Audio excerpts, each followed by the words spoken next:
concentrated. Uncle Sam lit, yeah, the whole squad's waiting.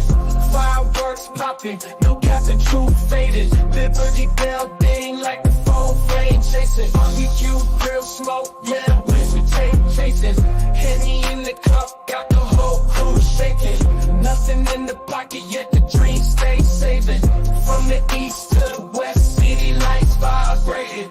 Flags in the air, I'ma spark that vision. Nation coming through, no split, no division. Old school hymns with that auto-tune, hit encryption. Melanin popping in the matrix of decision.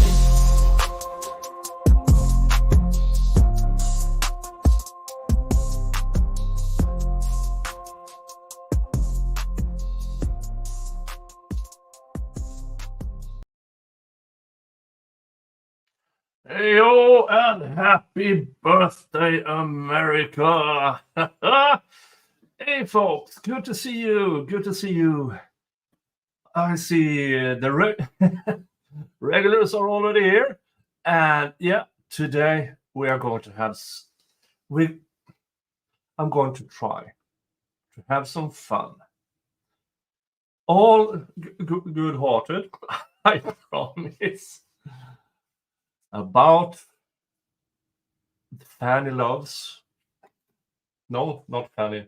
Adriane love. Whatever. We are going back in time, folks. We are going back to when the state's opening statement. It is November 28th, 2023. And oh, yay! I love my shirt too. Thank you, Andrea. I see Francisca, the Siam Cat, Superwoman, Tracy Steven, and the Wars, John Commune, Christine. Hello, folks. Hello, folks. Do I ever wear this shirt in public? No. This is exclusive for you. Oh, now I do have invited a few people. I cannot guarantee anyone will show up because it's 4th of July. I mean, family, friends, barbecue, fireworks, and everything. And if you do fireworks, be careful. I mean, you do want to celebrate the 5th of July with all 10 fingers. Or however many fingers you started out with. No, this is not my court shirt. This is no. Sweden is quite extremely conservative in going to court. It is really full suit. Full suit. T42 says, I'm sitting in the street waiting for the parade. Yay! Oh. Yeah, and the tune, as per always, it was delivered by Suno.com. I'm not sponsored. Hint, Suno. Hint, hint. Okay. And I simply typed in Happy Birthday, America in the style of mumble rap. And that was the choice. Hey! No, really? Kayla? Really? If that is really you, I'm sending you an invite. Dun,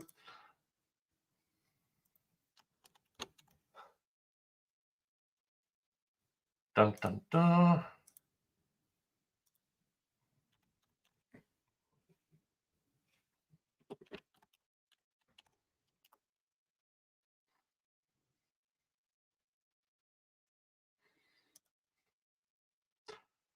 I can't say. Contact me on Twitters, and so I can send you an invite. Okay? I think I follow you. I do. I know I follow you. Yes, I am following you. You're not following me back. If it is you, I will send you an invite really, really fast. But speaking of invites, Here's another one who has covered this trial for a while. Hi, Hello, guys. Katt. Hi, Nick. Hi, welcome to the You're show. more festive than me. This is like the most red I have on any of my clothes. Welcome and congratulations to the success of your channel. Thank have you. had Total accident. you have had great numbers. It's been fun. It's a little overwhelming in a good way. Mm-hmm. Yeah. Did you see Kayla Bumpus in the chat? Yes, and that is her because she's doing a live tomorrow at 6 p.m. Central Time on her channel. It will be her first stream, and she has reserved some Q&A that people asked her on different streams yesterday for that stream tomorrow. So that is the real Kayla. That's the okay. I'm a bit honored. I mean, I'm in contact with a few people. I mean, we have been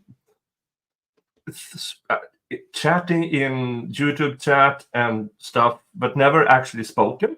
And then I thought, well, when I'm doing this, who do I want here to help me roast Adriane Love's opening statement? Okay, Katt. Yeah. How do you pronounce that? Because it's two different things. In Swedish, it's Katt. Either Katt, Katt. So it's not stabby. It's cat as in cat. Yeah. And then if Kayla, I would really enjoy if she contacts me via Twitter DM. And get on up here, Kayla. Hey. Do you want to join us in roasting Adriane Love's opening statement? I would. She's gonna plead the fifth on anything that would put her in hot water. Oh, yeah, but darn it. I'm trying to, but I can't send you an invite via Twitter DM. That's the thing. Wait, can I? I think I can DM her, I think. So can I just take that same StreamYard link? I'll handle it. Yep. But you should make sure you connect with Nick anyway, Kayla, but I'll just send you the StreamYard link. Yeah. I'm connected. I mean, I've been talking to Thugger Daily for quite some time via Twitter and stuff, and always trying to set something up, but things always get in the way. And then I'm going, when I get to Atlanta, I'm going to have a meetup with Doug Weinstein. Oh, so, love that. Yeah. So this that have happened in the Young Thug RICO trial the last month is interesting. What's interesting is I like to talk about trials that don't have transparency, and it's weird that this is so televised. All eyes are on it. So many people are in that courtroom. You have multiple co-defendants where, these are great attorneys, all looking at everything with a fine-tooth comb, and they still found a way to do something in secret that they shouldn't have been doing without transparency. Like, how does that happen? Yeah, I mean, and apparently, listening back, the entire hallway into Judge Glanville's chamber was guards, security. And I mean, that's quite a tell. Okay, what's going on? Something's going on. And and they managed to fork it up so royally. Oh, here she is. Hey, Kayla. Hey. She got ready with the quickness. Hey, good to see you. Now I'm a bit starstruck. I've been trying, as a fellow lawyer, I had to do a bit of research and stuff, but I would really like for you to tell my audience, who is Kayla Bumpus? Okay, hi everybody. Thank you guys for having me. My name is Attorney Kayla Bumpus. I am an Atlanta attorney. I have been practicing, I'm going into my 8th year. I do about 60% personal injury and about 40% criminal, but that's a recent switch. For about the first 5 years, I did 100% criminal. I just kind of moved into personal injury. And I think, this situation is exactly why. Yeah, I mean, I'm going out on a limb and I'm taking a wild guess. Mr. Melnick called you and, hey, can you do me a favor? Mm-hmm. And it's just this contempt hearing. Could you do that for me? And you said, yes. Give me some basic facts, and I'm on my way. Could you Mm-hmm. ever have imagined what happened then? No. Because I assume I don't know if, but I assume you told the court, I'm here for the limited purpose. I And that, I told them, but he told them on Friday that I was a stand-in. yeah. So Yeah. limited purpose, I mean, even though you, at least here in Sweden, you have to file the limit purpose affidavit or whatever it's called. But also orally, as long as you're an officer of the court, your word is good enough. And then he said, no, you have to wait for 10 days to recuse yourself, even though live on air, you were fired by Mr. Copeland. Fired. Um, these things just never happens. I mean, It's just, and it's, I mean, have you gone over the transcript? I have. I mean, in the beginning, I make it very clear. I mean, one of my favorite parts is the who me, because I'm confused there. What do you mean? Yeah. Who me? I gotta Yeah. One of my favorite part was, I believe Miss Love said something, and you just, uh-huh. say. Uh-huh. And that was important enough to get down to into the transcript. And I did, oh, I wanted to be a fly on that wall. And I mean, that transcript. Now, I did a live reading of it. Now, you might not be able to say anything about it. I did a live reading with commentary to my viewers, and I checked back, and the live reading plus commentary to my viewers, about an hour and 33 minutes. It took, with commentary and everything. And then I looked back, okay, that meeting was 2.5 hours long, and the pauses was a combined roughly 30 minutes. I have a feeling there's a good chunk of time missing here. I don't know. I wouldn't say there's any time missing. Because I think the time kind of adds up. Because we were back in the courtroom around 11:40. Yeah. Right at And 12 o'clock, because I think we only went for about maybe 30 minutes and then he broke for lunch that day. yeah, yeah, that's true. And the transcript started with you in that room. I'm not sure if any, what if any happened before. So, but when you read something, because I spent 3 years in the European Union as a documents analyst, you get a feeling when something is missing, and I just can't shake that off. That there's something missing here. But I'm going live on my channel on Friday at 6. yeah, So I can do this, I guess. It won't be a one and done. It'll definitely have to be some mm, follow-up because there are so many issues still pending. And it seems like now my motion, which I believe to have been moved, is mm, motion to quash, now still has to be ruled on. So I'm mm. very confused. I'm still in limbo. Yeah, I would assume so, because if everything that happened from June 12th going forward, all of that more or less have to be backed up, if I read the motions correctly and the statute correctly. Now, we do know that Judge Glanville is of a different opinion, but I have discovered throughout the trial, I've been covering this case for over a year. He's not as good with the statute as he thinks he is, or he knows it, he just doesn't care. I don't know which one is worse.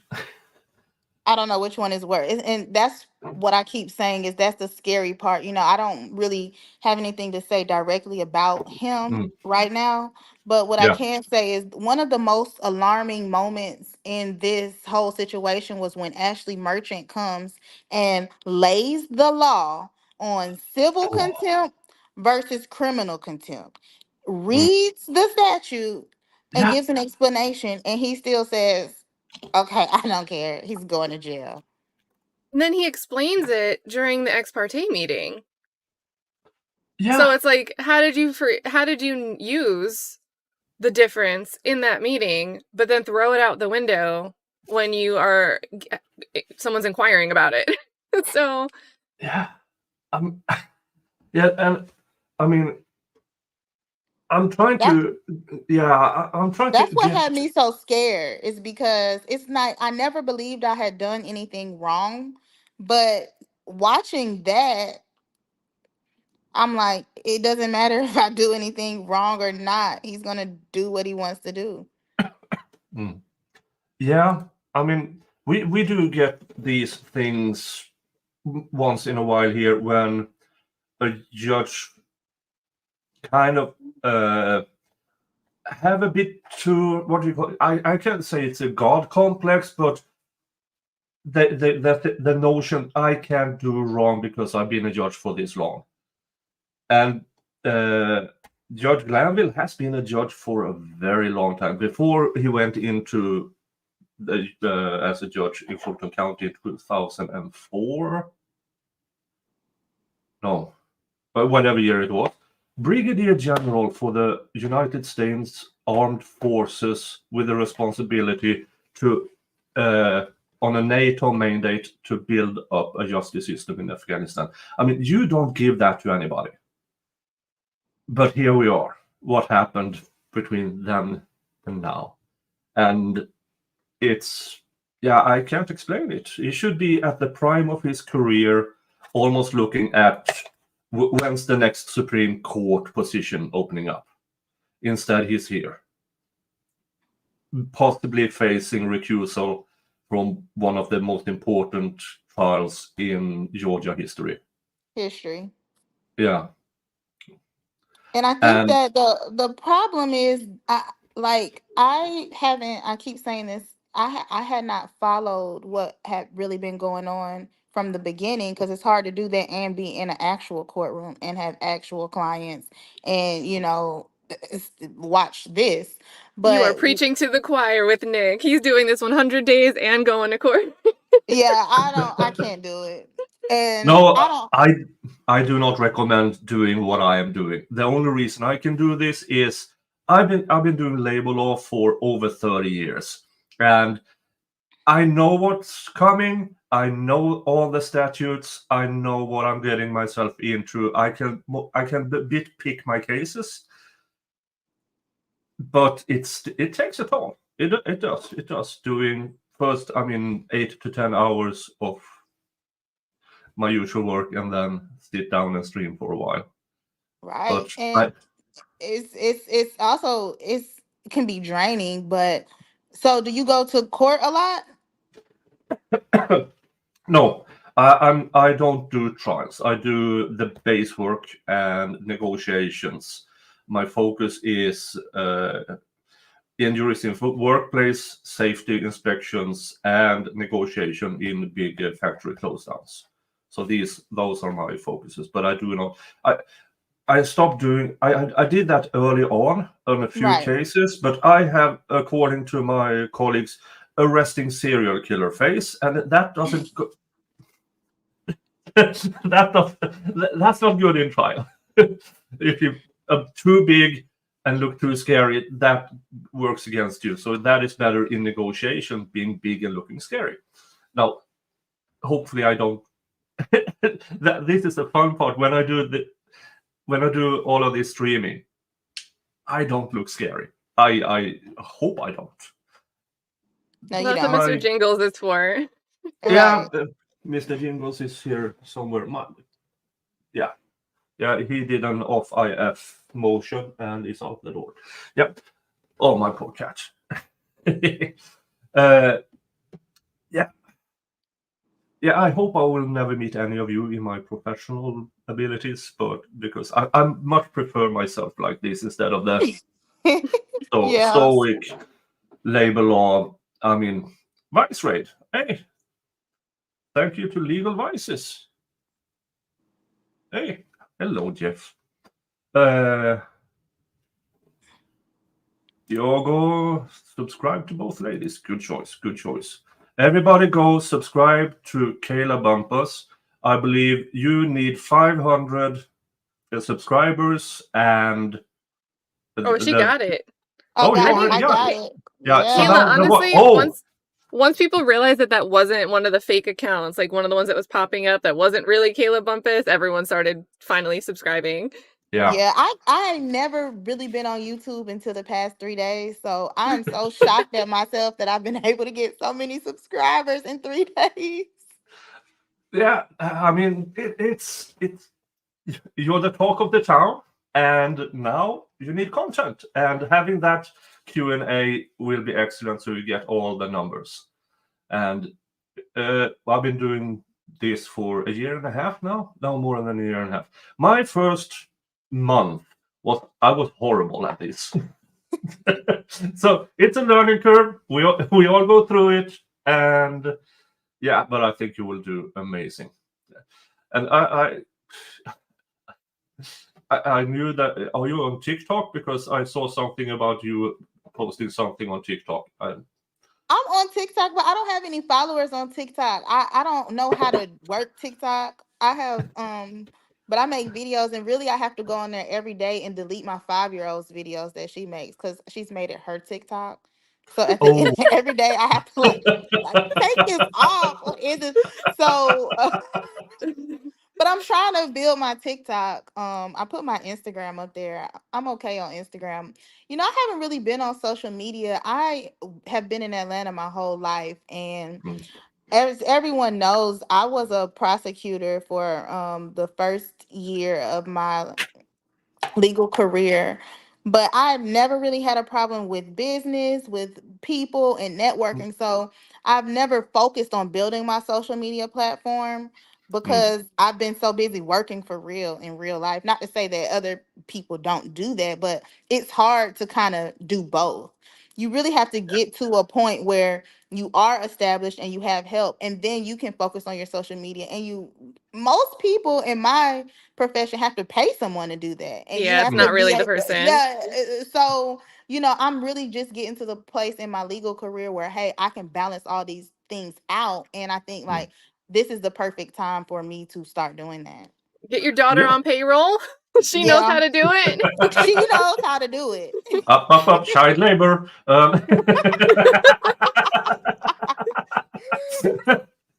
Okay.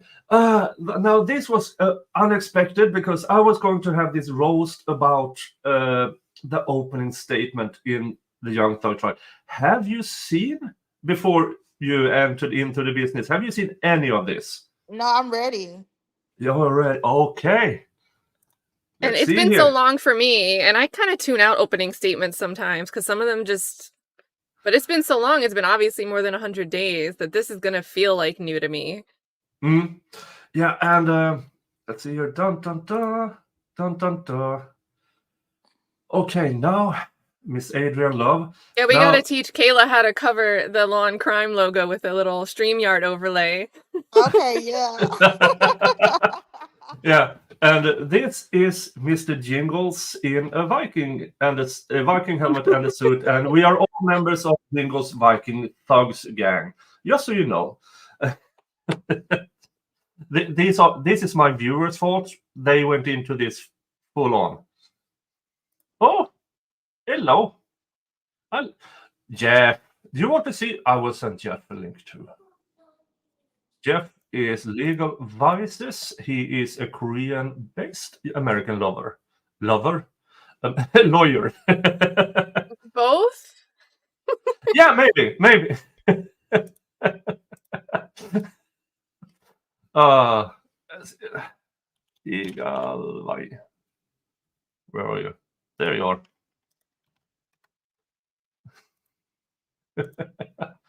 And Kayla Tharo picture. Okay, I hope she's there somewhere. Oh, there she is. Okay, let's go with the state's opening statement, and let's see what she said. I barely remember it as well. I kind of remember it being very, very vague and think of the community kind of thing, but to see if what she promised actually came true. And here's Jeff. Hey, Jeff. Hi. Hey, Katt. How you doing? And we're not worthy to be in Kayla's presence. Yeah, I was just saying, like, Nick always throws, every time I raid Nick or forward people to him or do something, he always sends me the link suspiciously when he has two wonderful, attractive, intelligent women. Yeah, it's a coincidence. Yeah. Coincidence. Pure coincidence. But here you are, Jeff. Welcome. I am. Yeah. Now, you haven't watched much of the Young Thug trial either because you've been busy with other trials. Well, just the insane, well, just like the really insane parts, not just like the normal insane parts of the Thug trial.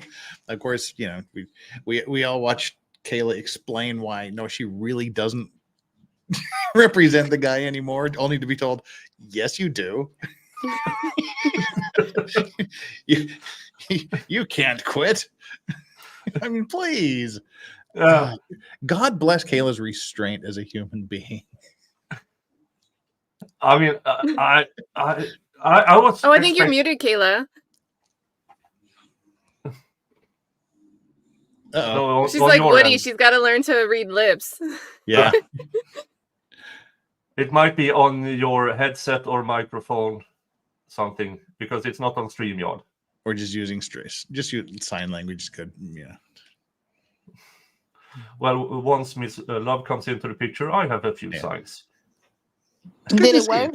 There you go. There you go. Okay, yeah. No, I had to work hard on that. That's the 2024 Kayla.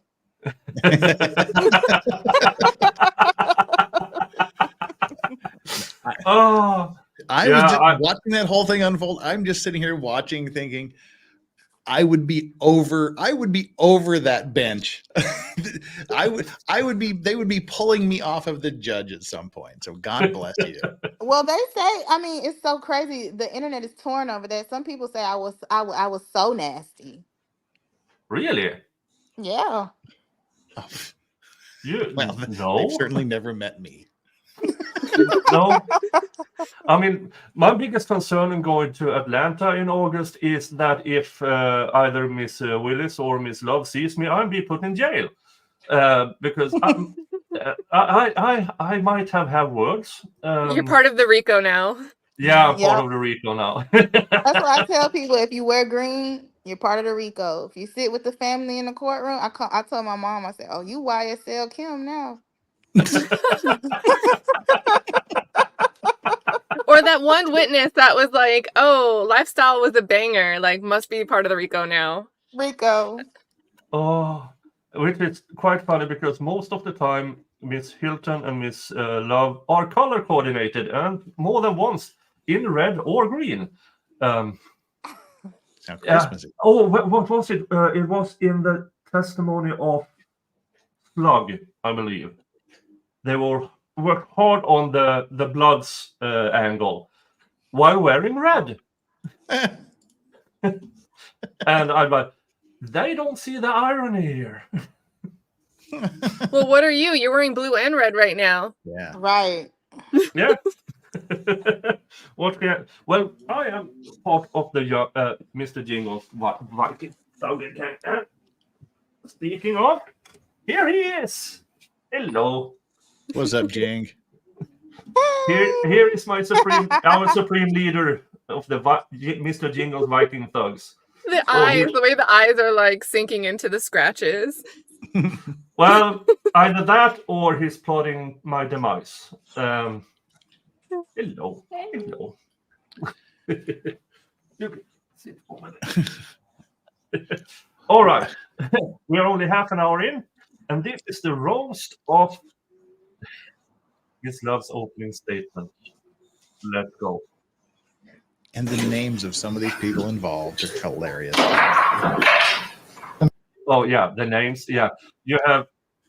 When I started this, I heard, "Oh, Miss Love." Okay, then Mr. George. Yeah, that's just unfortunate.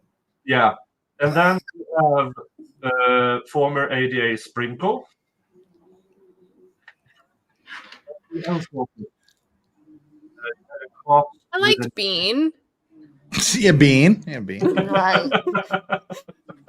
Yeah, That's simple. like every Yeah, Thursday, we watch this murder trial where you have Detective Infinger, Detective Coxwell, and for some reason they just keep talking about how they only entered the murder scene through the rear entrance. It's just awkward. It's just awkward testimony. All right. Let me know when you're ready, ma'am. We're ready. Okay, all right. All right, if you wish to make an opening statement at this point in time, please go ahead. All right. We didn't know the judge was insane at this point. That's the cool part. Yeah, we had no idea who he was. No. And bear with me because the judge uses his microphone. Miss Love doesn't. I love when they gave Hilton the handheld mic when she was doing direct for Woody. Yeah. They finally gave her a microphone. Oh, right. Yes, they did. Yeah, and She's a walker. She's a mobile. Yeah, and I think there's an allergy against microphones among the prosecution team because, yeah.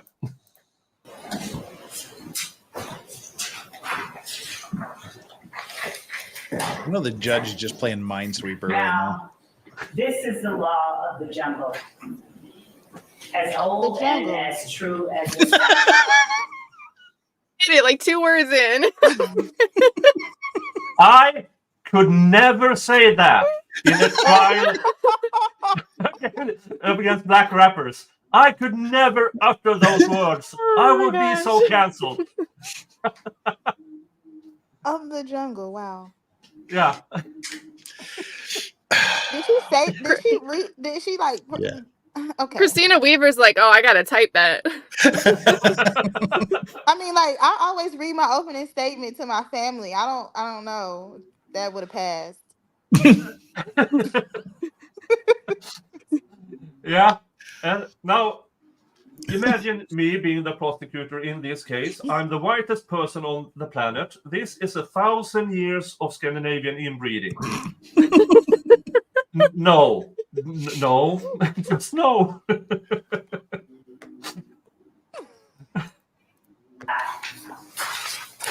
And the wolf that shall keep it may prosper. What the hell does that mean? That shall break it must die. What? As the creeper that girdles the tree trunk, I can't. the law running forward and back. And still I rise, or something. Is this really from the Jungle Book?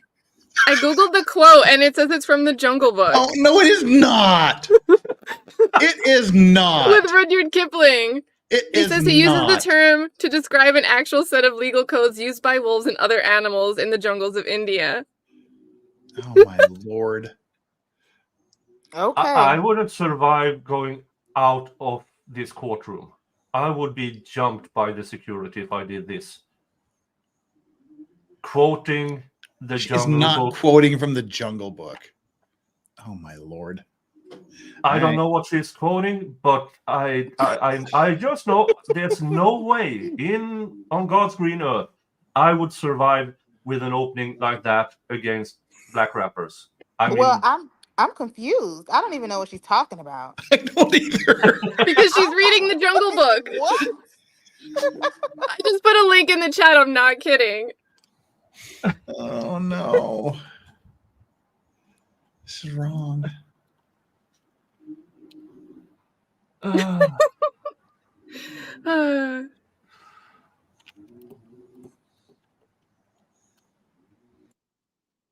oh, for and just crying look out at the loud. captions like memorialized on your screen, like where you're paused right now. Die as the creeper that girdles the tree trunk. I know. But As Rudyard yeah. Kipling is an incredible racist. Why would you be doing this? He was like all about the Indian imperialist guy. He was just bad. Why? Yeah, I mean, now this is the law of the jungle, as old as true as the sky, and the wolf that shall keep it may prosper, but that wolf, it's from the Jungle Book by one of the biggest racists that ever lived. If I she mean, it's says, a I'm the great king of the book, but swingers, he- yo, I'm the jungle VIP, I'm going to lose my shit. I mean, I do remember some poetic thing in the beginning, but no, oh no, Miss Love. If you're quoting somebody, I mean, you wouldn't see me running around quoting old Austrian painters. I mean, that's just a bad idea. Hold on, wait. Prosecutors go first in with opening statements in Georgia. Yes. Yes. So this is the first thing besides like instructions that the Yeah. Yes. Yes. Yes. Well, see, that raises the question. Do you want them to be paying attention because it's riveting, or does WTF count as paying attention to try to figure out what you're talking about? I'm sure they're like, huh? I really want to know what they say about that. Did anybody know what she was talking? The first question. Do you like the Jungle Book?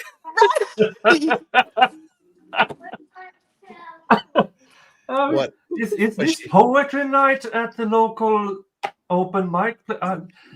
She didn't have any lyrics from Song of the South or something? She had to go to the Jungle Book? That's Kingston. Dies the creeper that girdles the tree trunk, the law running forward, and something about wolves. The law running forward and back. For the strength of the pack is the wolf. And the strength of the wolf This is is the pack. So Rico, motherfucker. Thank you so much, ladies and gentlemen, for being patient. It would have been so funny if that was it. I thought for a second it was. I must confess, I went, oh no, okay. It would be the shortest thing she said all trial. Yeah. But you think I can see where the Rico thing is coming from, because the strength of the pack is the wolf, and the strength of the wolf is the Rico pack. I can see where she's going with it. Oh no. Thank you so much for being honest during this very lengthy process that preceded this point here today. Yeah, it took them 11 months to seat the jury.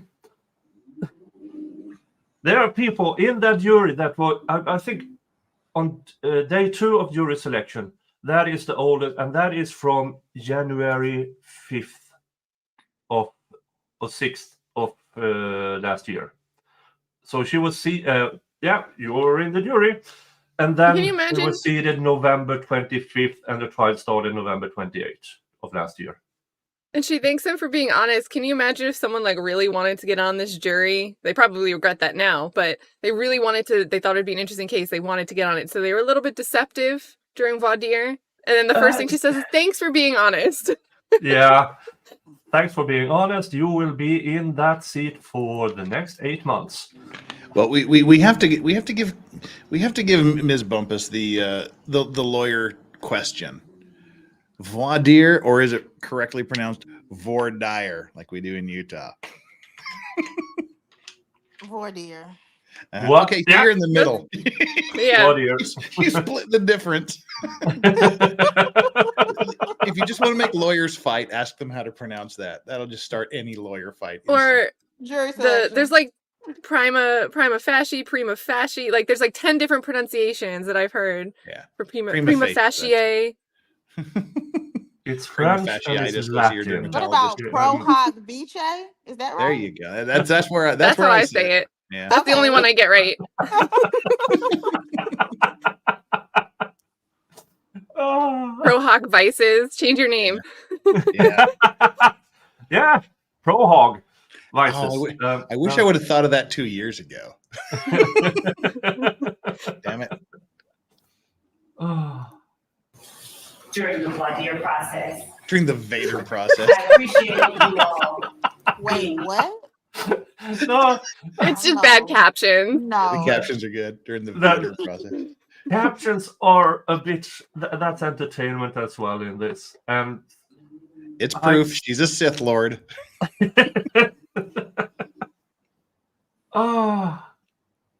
Young Forever wants to know what state is Katt in.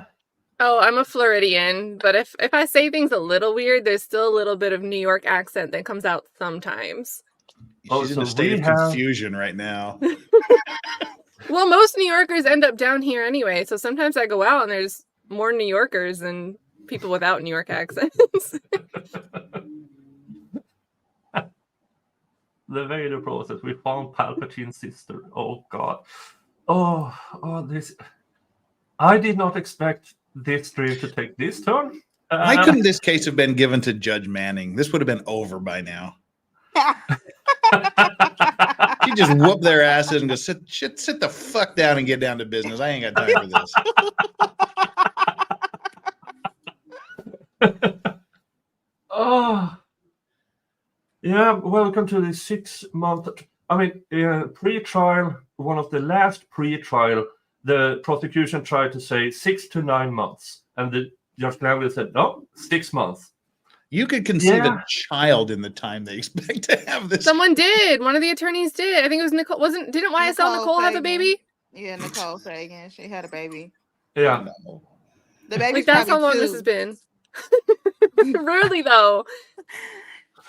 Judge Dempsey said, did you guys watch when the other defendants, he says, this case has been going on since God created Adam. Yeah, that was hilarious.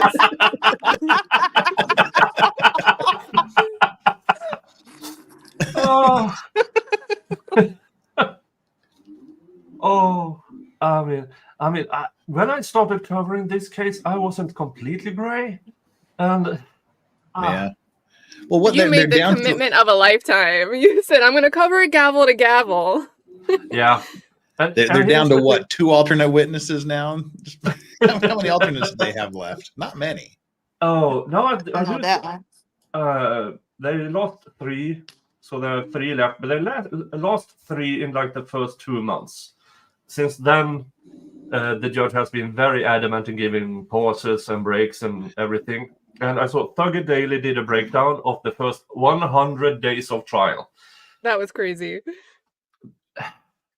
They have had 63 full days. Out of those full days, 10 or 12 were hearing days. And 33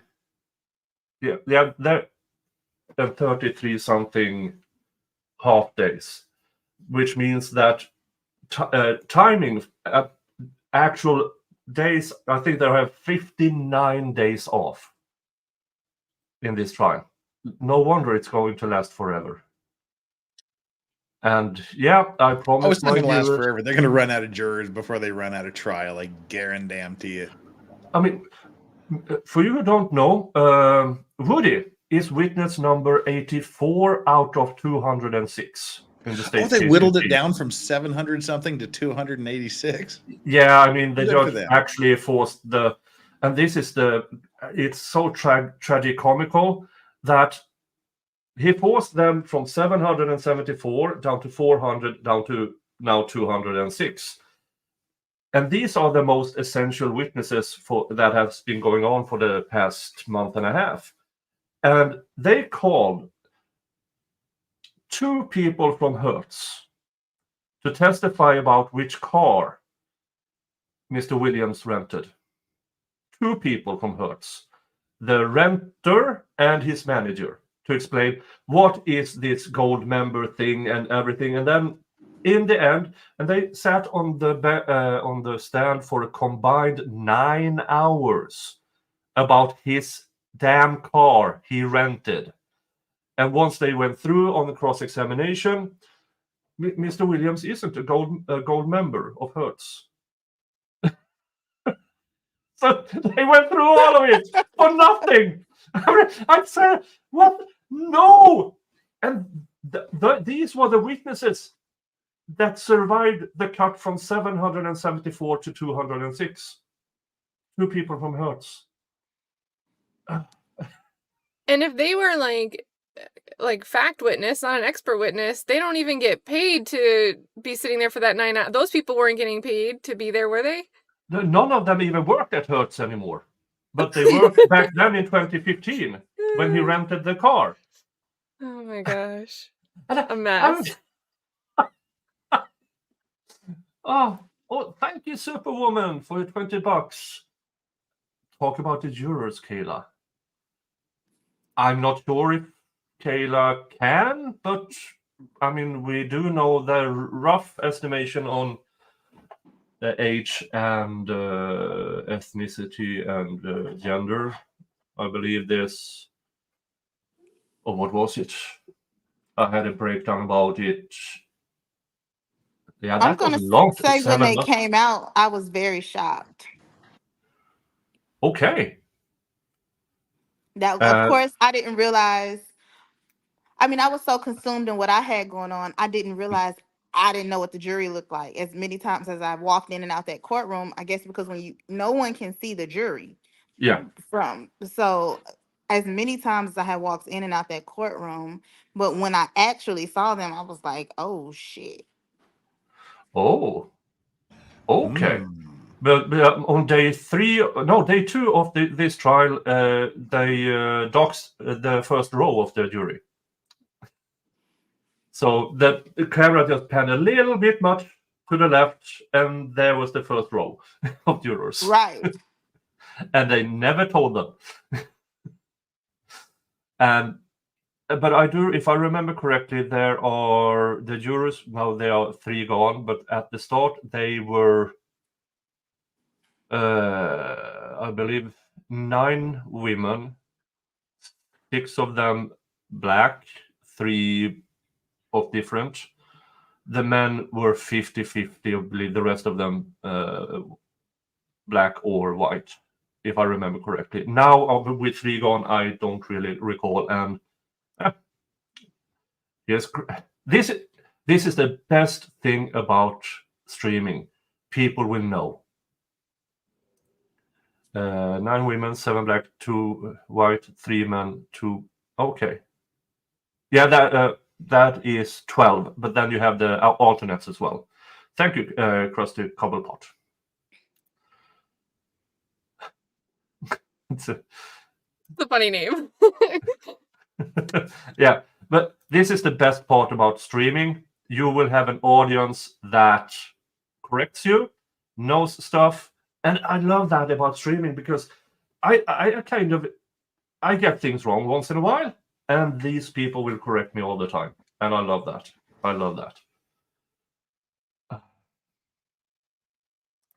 Are they all older and retired? No, I don't think so. Not all of them.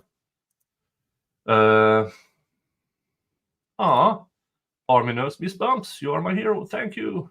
Oh, her camera's out again. Yeah, did we lose Kayla? We got to repeat it when she comes back. Yeah, I have stored the thingies.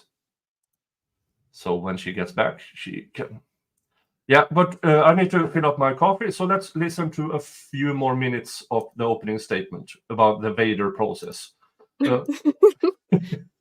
Here, exercising your civic duty and honoring your obligation to pay close attention to what's going on in this courtroom for the next however many weeks. Some people like to say that opening statements are a roadmap to what the trial will show. Instead, I'm going to give you an overview, a bird's eye view, because you're going to be sitting here with evidence for the next several weeks at least. And you will be able to see what that evidence is. Nothing that I say to you during this part of the trial, and nothing any other attorney says to you during this part of the trial is evidence. Well, General T, yes. Oh, yeah. Did you see that? Several weeks of trial? Yeah, you could say that. The assistants love lying to the jury. They are talking about several weeks. There was one of the jurors who now are excused who told them she was moving in April. And they thought, no worries, no worries. And then April came and she didn't, yep, I'm gone. Because Judge Glanville couldn't, he really tried to, but he couldn't find the statute that says they can force a juror to travel from out of county. Oh. But I can tell you what I expect the evidence to show. And what I expect the evidence to show in this case is that YSL, the group made up of the defendants sitting before you today, along with other both indicted and unindicted co-conspirators, YSL operated as a pack.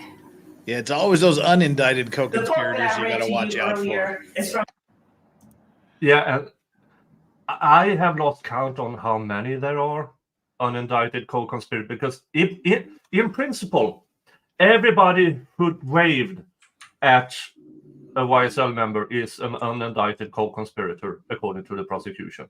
Every kid in TikTok that threw up a sign that they may have seen someone else making is an unindicted co-conspirator. I need to make some unindicted co-conspirator merch.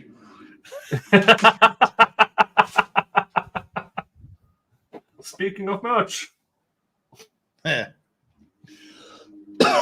Excuse me. Should have pushed the mute button. I'm a monster. Yeah, I hope that Miss Bumpus she yeeted because technical issues, I believe, and but she has the link anytime she wants to. Yeah, come back, Miss Bumpus, come back, please. About to get more Jungle Book too. Look at the caption. Yeah. Oh dear. Oh. one of my favorite books as a kid, The Jungle Book.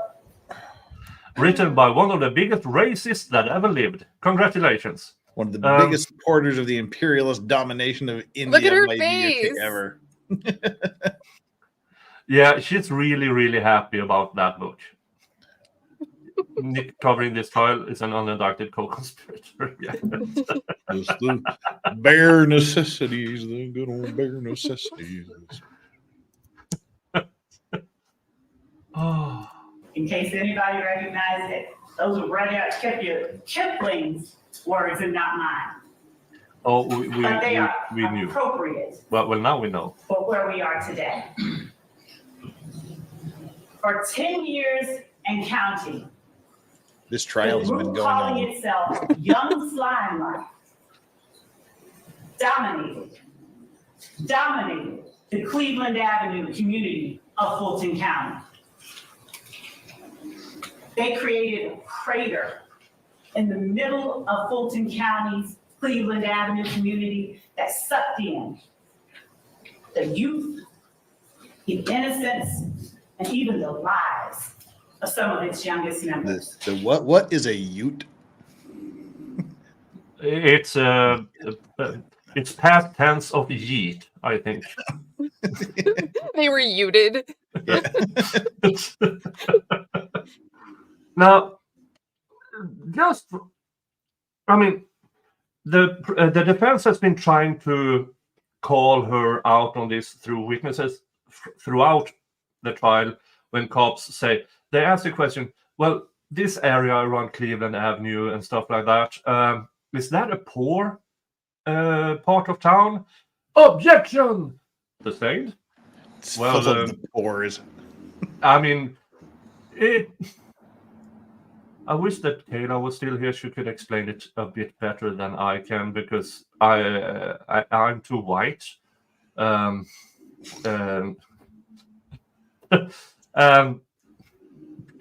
I mean, it's the project. And the reason why it is the project is because of the politicians. Well, And it's been like that for well over 20 or 30 years. And they have done more or less jack shit about it. So it feels a little like guilt tripping, like yeah. close to like victim impact here. Yeah.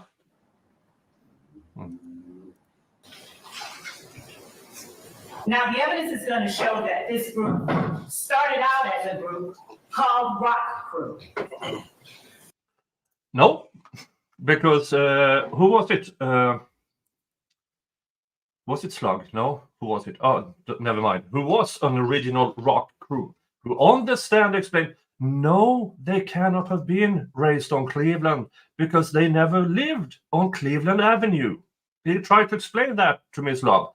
No, YSL cannot have been rock crew because they never lived at Cleveland Avenue. He tried to explain it over and over again. But no, she wouldn't have it. She wouldn't have it. And now, if I remember correctly, people in the chat will correct me, Rock Crew dissolved. And some members who were more into the music business joined YSL, who may or may not have been, is a street gang. It is the definition. Where does the definition of criminal street gang? Because a street gang is not illegal in itself. And Rock Crew stands for Raised on Cleveland. The evidence is going to show you that Rock Crew. All right. Yeah. Whatever. ROC, Raised on Cleveland. Okay. Yeah.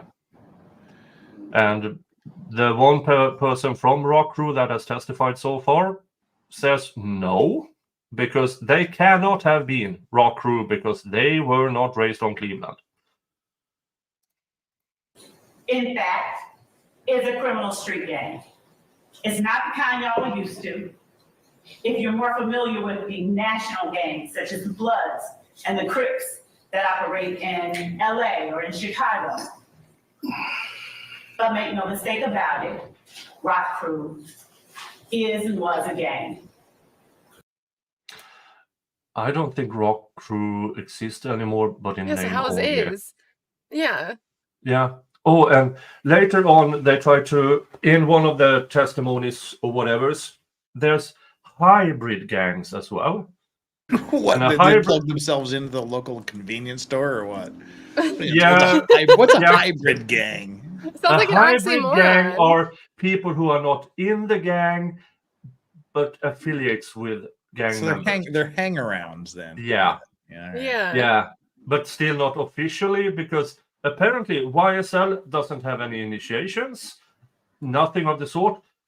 Everybody can call themselves YSL, and nothing happens to a person who calls themselves YSL without being YSL. It's Like almost juggalos. as if they're not a gang. I mean, isn't that strange?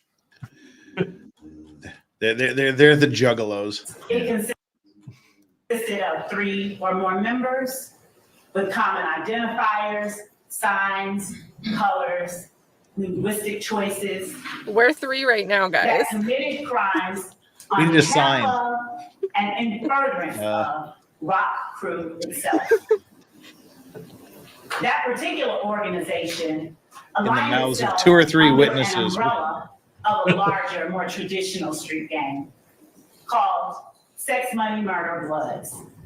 They I want to be part of adopted the nomenclature. I mean, sex, money, yeah, sure. Yeah, well, sex then- money part. Yeah, not Yeah. so much the murder part. Yeah, I mean, Yeah. Can we leave out the murder part? do The things sex like money gang. replace Woo. C's in words with the letter. I gotta create my own gang with This can be our gang sign. Mm.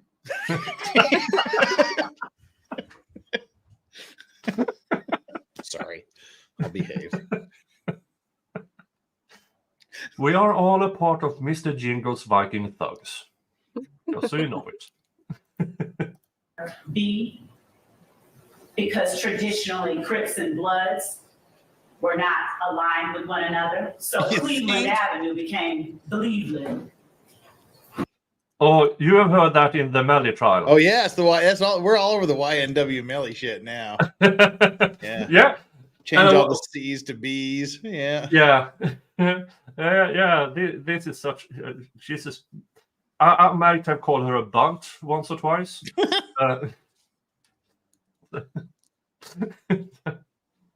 Oh. Some of you may have indicated during voir dire you've heard or are familiar with the Cleveland Avenue area. Maybe you've even heard of Cleveland Avenue Day. The evidence will show that this is where that comes from. The evidence will also show that sometime in 2012 or thereabouts, an internal rift or divide occurred among the members of Rock Crew. Now, the defendant, Jeffrey Williams, seated back there yawning right now, Any relation to Katt? he was an original member of Rock Crew.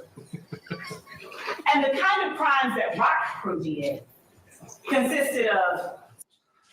Let's go. Now, he was an original member of Rock Crew. Not one witness or even cop says that Mr. Williams was an original member of Rock Crew. Just for reference, if Mr. Williams was an original Rock Crew, he would have joined when he was 7. It's So kind of annoying. She's talking about the yawning too. yeah. Like she's so hyper tuned to like disrespectful things that are happening around me. Yeah, welcome to the unindicted conspirators stream. Oh. And the kind of crimes that Rock Crew did consisted of smash and grab burglaries, stealing ATM machines, things of that nature. When Rock Crew split up, YSL or Young Slime Life was formed. And the defendant, Jeffrey Williams, was its proclaimed leader.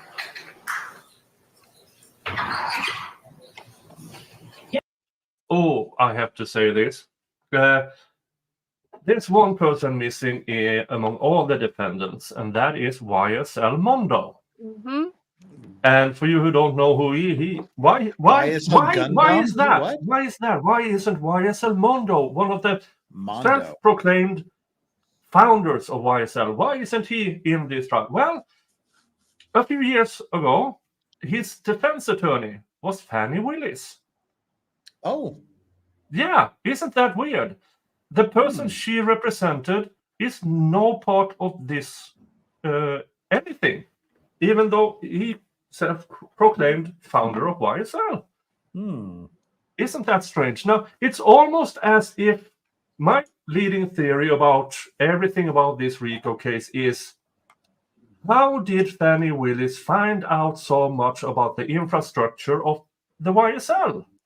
Well, maybe because she represented YSL Mondo. And that would be attorney-client privilege information, wouldn't it be? A great place to get leads if no one's going to call you out for it. Yeah. And allegedly, there's rumors about intercoursing. I have not found anything substantiated. None of them have ever talked about. Well, they Miss Phony. Miss Phony Willis denies it, and Mondo doesn't talk about it. And so it's all up to you what you want to say about that. I'm just saying that if Miss Phony Willis can sleep with a married man, why not with a Client. Client. Former client. Jeff says cheers to that. And consisted of 3 or more people when it began. Her name is 3 or more Fanny. people who were willing to Don't sexualize and her. who did Don't want commit to. criminal street gang activity, that is crimes Standards. that were intended to further the purposes and advance the directives of YSL itself. The directives? Now, there will be no evidence of a written contract or anything like that. You won't see bylaws of YSL. Because this was a group of people. Yeah, you won't even see standard code of conduct. But I mean, Jeff, you know a little bit about the biker world. Yes. Yeah, there are codes of conduct. Oh, absolutely. You have written bylaws. Yeah. That And, detail a great the deal of Crips- things you can yeah. or cannot do. Yeah. So in as I've learned, Crips and Bloods, written bylaws. Absolutely. This is what you do and don't. Yeah. YSL has nothing of that. Isn't that strange? It's almost like they're not a criminal street gang. The Sesame saying. Street crew. This opening seems like she's saying, like, here's are all the things that are missing from this being a gang. Kinda, yeah. Yeah. Associated Yes, folks, you are watching 3 white people talking about what criminal street gangs do and don't. Yo. in fact. At least I have a Use modicum common of street cred. identifiers, common names, common colors, common symbols to communicate with one another and to express themselves to the rest of the world. So YSL. Hey, And Fat Grandma, happy birthday. Happy birthday, Happy Fat birthday. Grandma, and happy Because birthday, I'm on the- America. And because I'm on the other side of the International Dateline, it's 1:07 a.m. on July 5th. It's my birthday, too. Hey, Really? Happy birthday. Jeff! It is my Happy birthday. Jeff. And both of you will be getting birthday stream invites for a Friday evening. Heck yeah, that's that'll be nice. fun. Ooh. Don't tell anybody, but I'm having, before that, I don't know when at what time, I will have a Thugger Daily appreciation stream. Because Thugger Daily on Twitter has done an amazing job. And he gets a bit of, he gets a recognition. He gets a bit of Twitter ad revenue, but that's like $100 a month. So join in tomorrow because I found Thugger Daily's Cash App. So The join Ben in tomorrow. Jesus. But don't tell him. I want it to be a surprise to him when his phone starts blowing up with your appreciation. Okay? Be careful, because he be popping in sometimes on here. He might be listening right now. Yeah. Oh, crap. And save some. Don't tell him. And if you're here, forget it. Just close your ears, Judge. Thugger Daily. Evidence will show they didn't move individually. The members and associates of YSL, they moved like a pack, with the defendant Jeffrey Williams as its head. If you're a very famous rapper with millions of viewers, do you get some people following you? I don't know. I've never been famous, and You also have like managers coordinating the things that you do. So if you're not even in control of your own things. Yeah, and you have security, you have managers, you have the record label. All around that thing. You're going there because that is good for your image. You're doing this because that is good for your record sales. Yeah.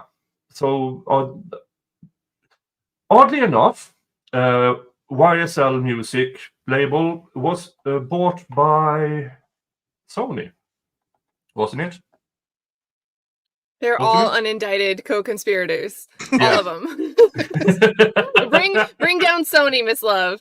Now, I do believe that big record labels are a bit of criminal activity, but that's besides the point. They are not in this trial.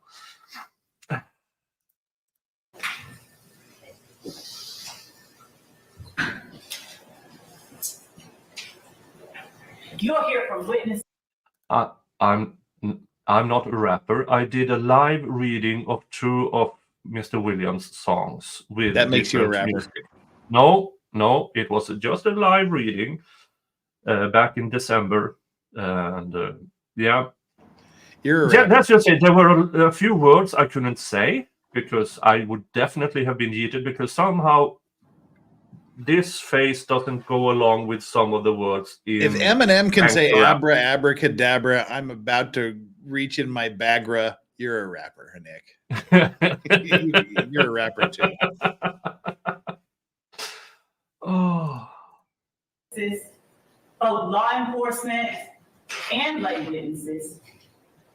Yeah, the law enforcement guys who admitted under oath on the stand that when they took in witness statements, they erased until they got the answers they wanted. They're eracists. Yeah, and 2 of them are having a crime show now where they solve cold cases. And I will not say which one it is because they should not have an audience. Mr. Velasquez and whatever his partner in crime is.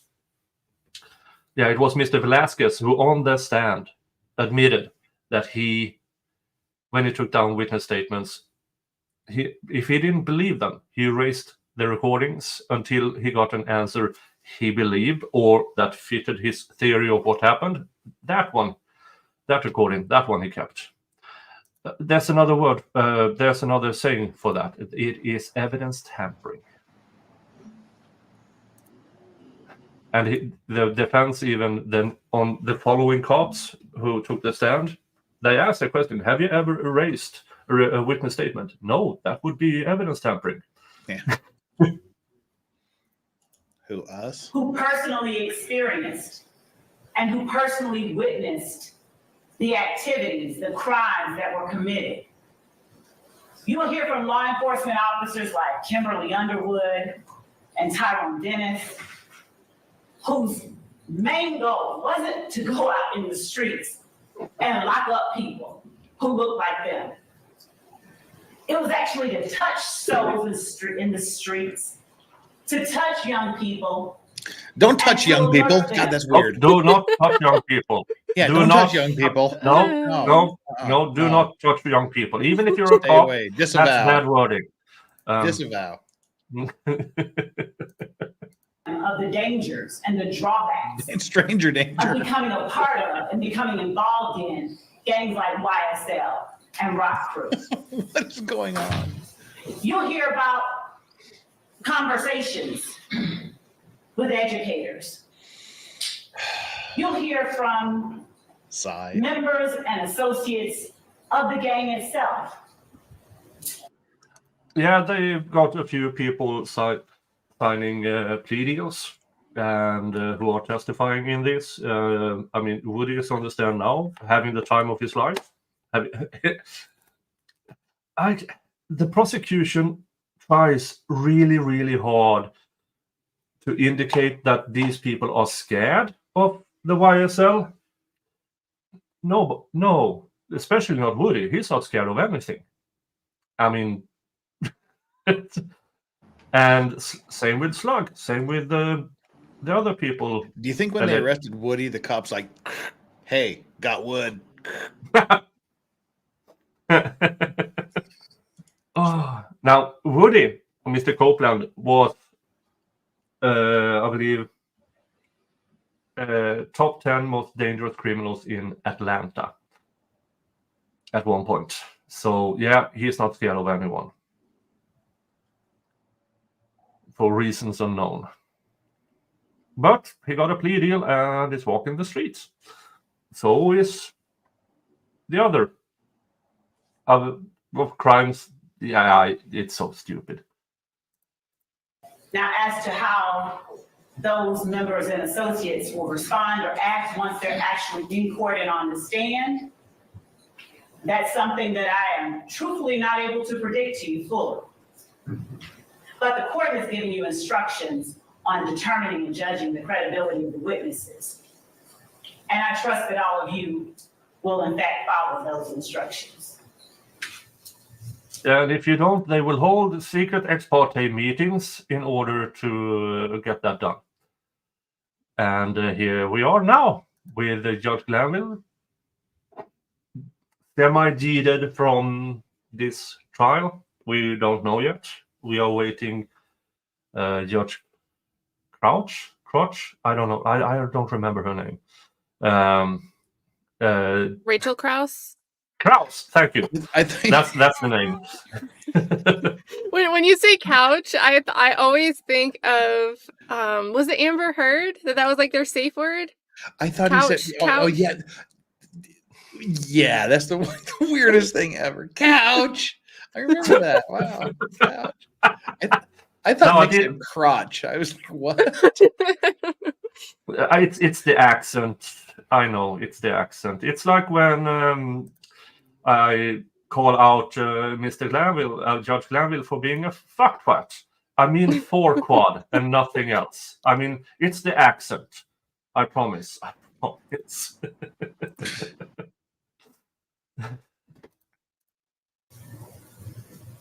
The evidence will show that YSL checked all of the boxes for being a criminal street gang. Checked your box. You just told them As they I didn't have stated the earlier, gang they are elements. 3 or more people associated in fact. Their members commit crimes on behalf of the gang. My member commits crimes They every commit weekend. crimes such as armed robbery, hijacking, motor I'm sorry. That was uncalled for. I'm sorry. That was good. That was We'll quick. We will focus. This is a roast stream. Remember? vehicle theft. Theft by receiving stolen firearms, so many stolen firearms, possession of a machine gun, and narcotics. That's kind of cool. Yeah, that's kind of cool, actually. Machine guns are always cool. And that machine gun was on one of the surveillance videos. They haven't actually apprehended that particular gun.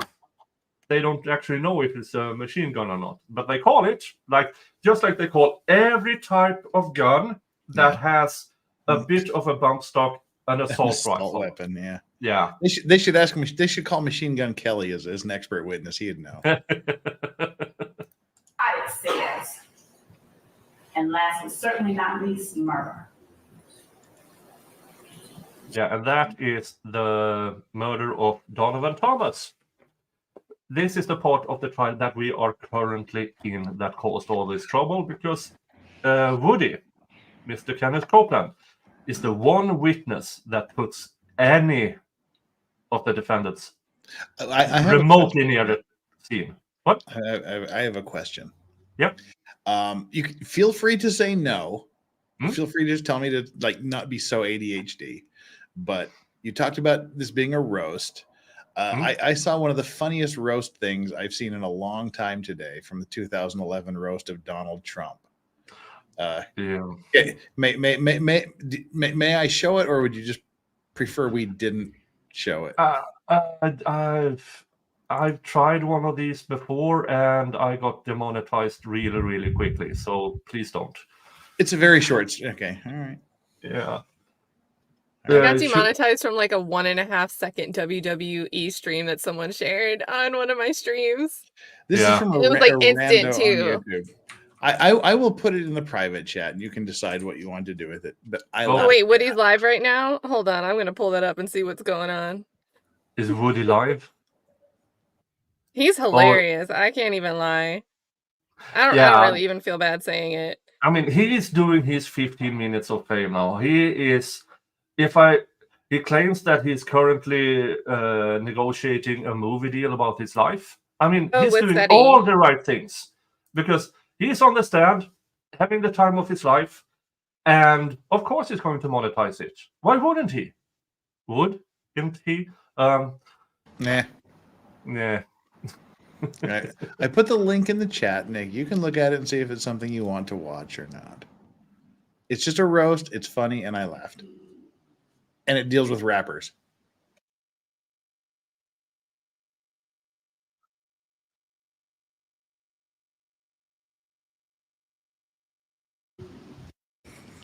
He's watching it. Yeah, I got it. Yeah.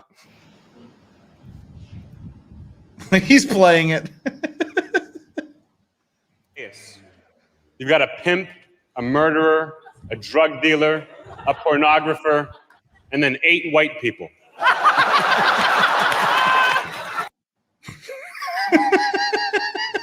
Snoop Dogg.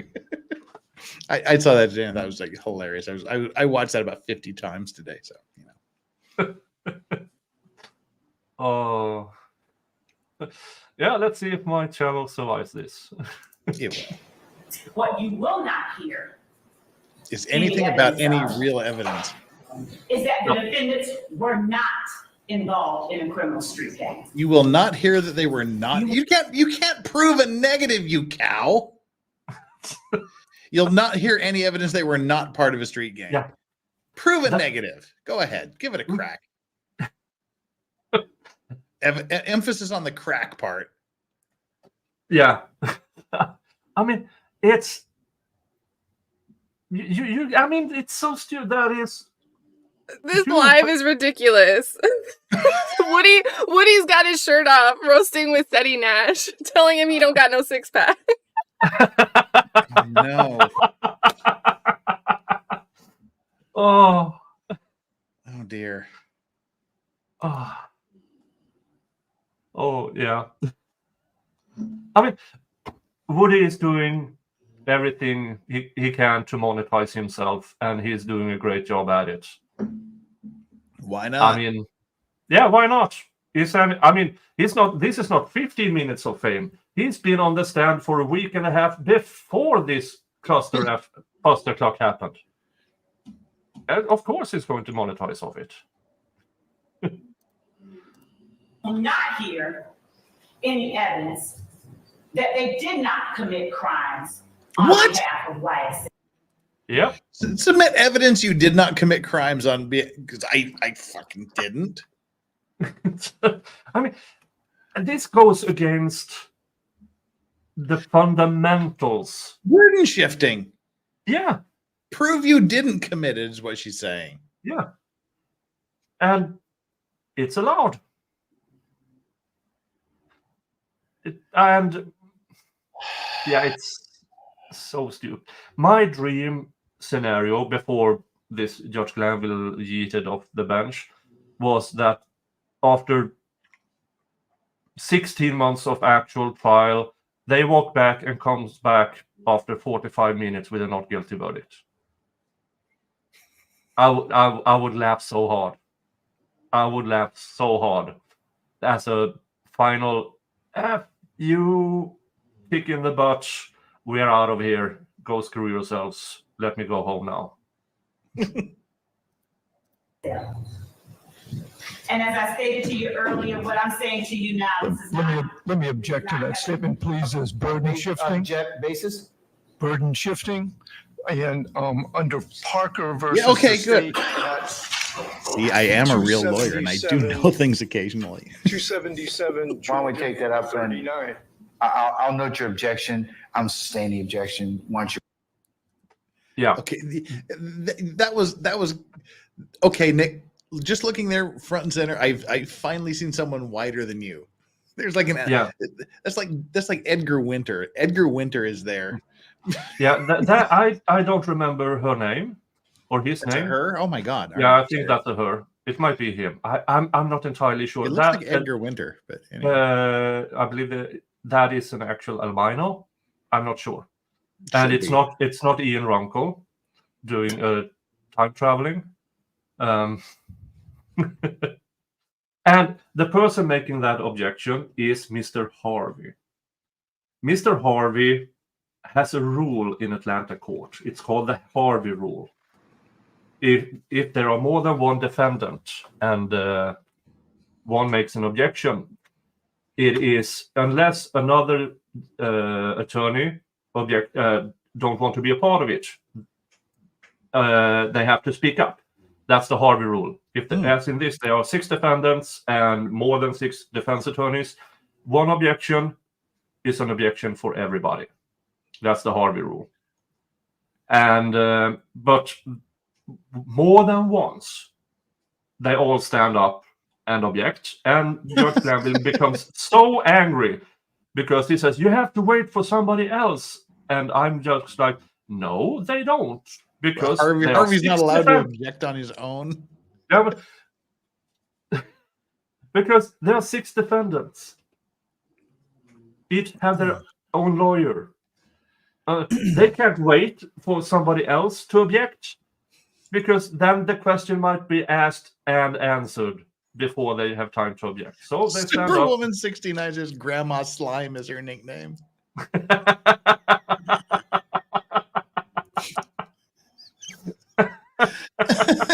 Granny Slime.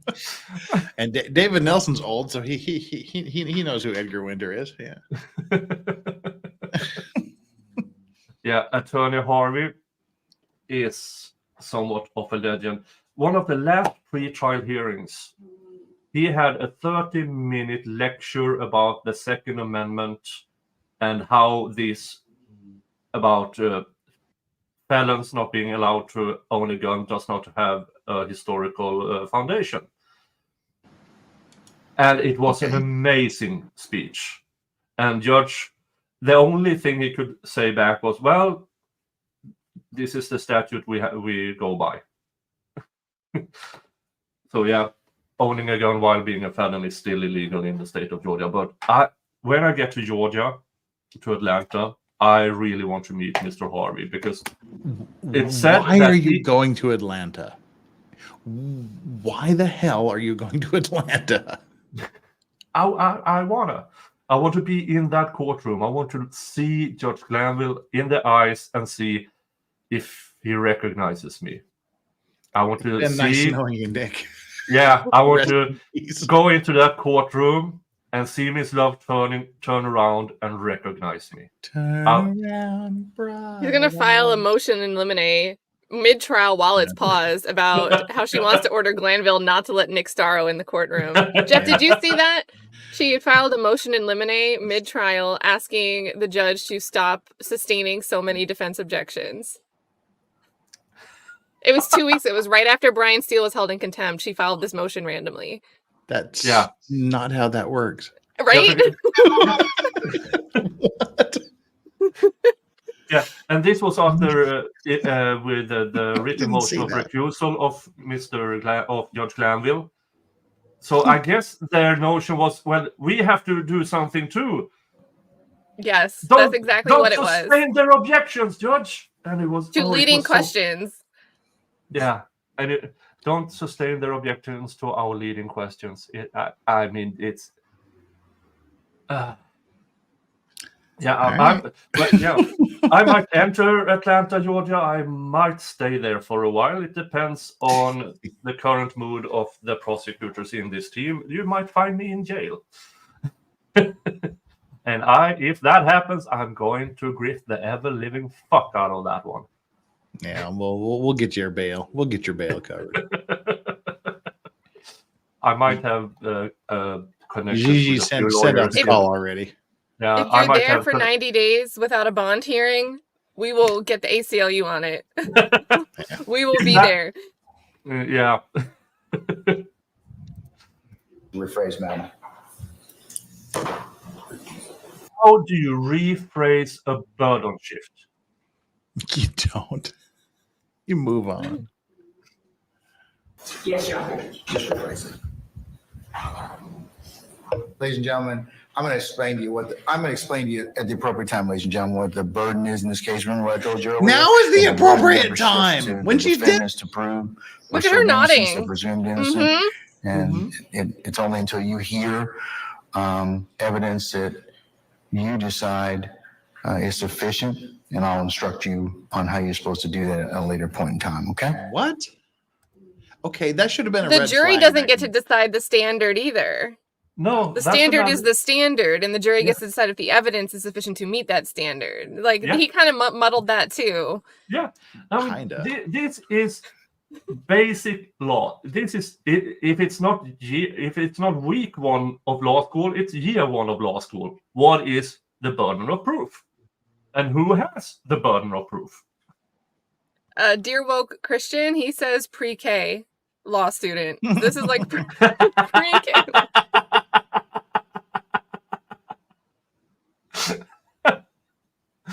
Oh, no, I'm not trying to steal the Coke formula because I'm not that Nick on LawTube. All right. The evidence will show that YSL did not adhere and does not adhere to all of the customs of a traditional street gang. Oh, so they're not a gang. All right, that's good. And the fact that YSL does not mirror all the customs of a criminal street gang, the evidence will show makes it no less a criminal street gang. The defendants on trial here today have, through their actions, displayed not only their allegiance, their alliance with one another and with the gang itself.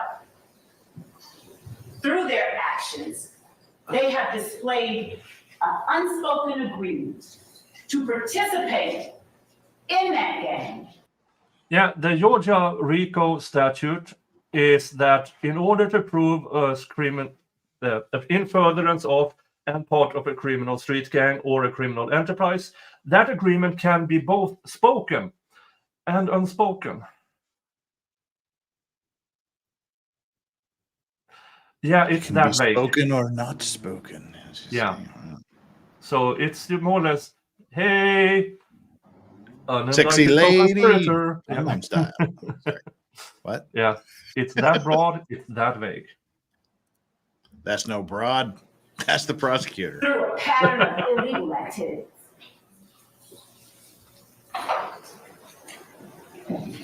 And again, the head of this gang is seated in this courtroom too.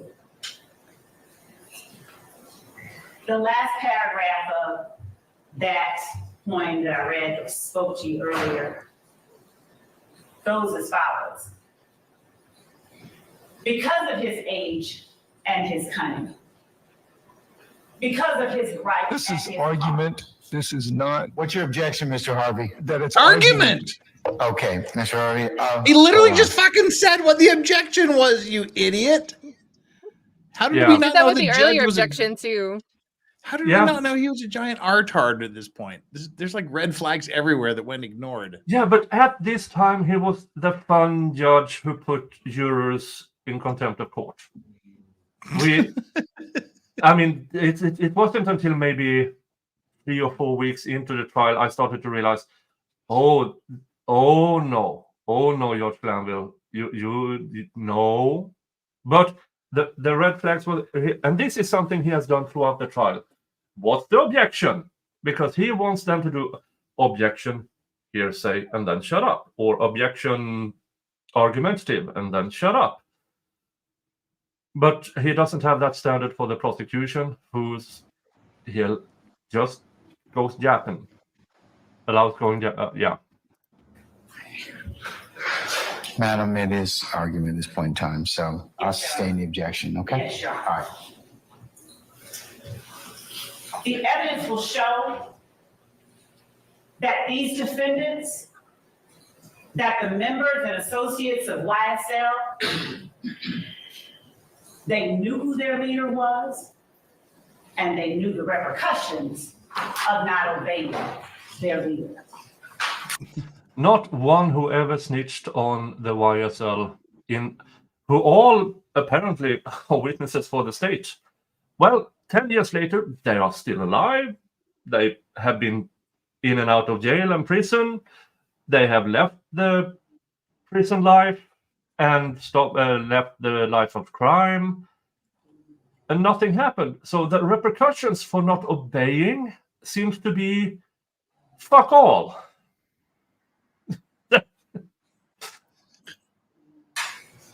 You will hear evidence that when members and associates of YSL got in trouble, got locked up, the first person they called was either this defendant Ghostbusters. or one of his family members. I have yet to see Good. in evidence anybody testifying to that the first person they called when they got in trouble was Mr. Williams or his family members. I mean, they were among it, but sometimes it was somebody said in one jail call with what they want to enter as evidence into the Woody testimony is Woody talking to a person who says that another person said there will be he will pay for his lawyer or get him his lawyer or something of the sort. It's no, not to my recollection, but maybe Katt, you will want this. You call people that would have money when you get locked up because they're the ones that can help you bond and bail out. Yeah.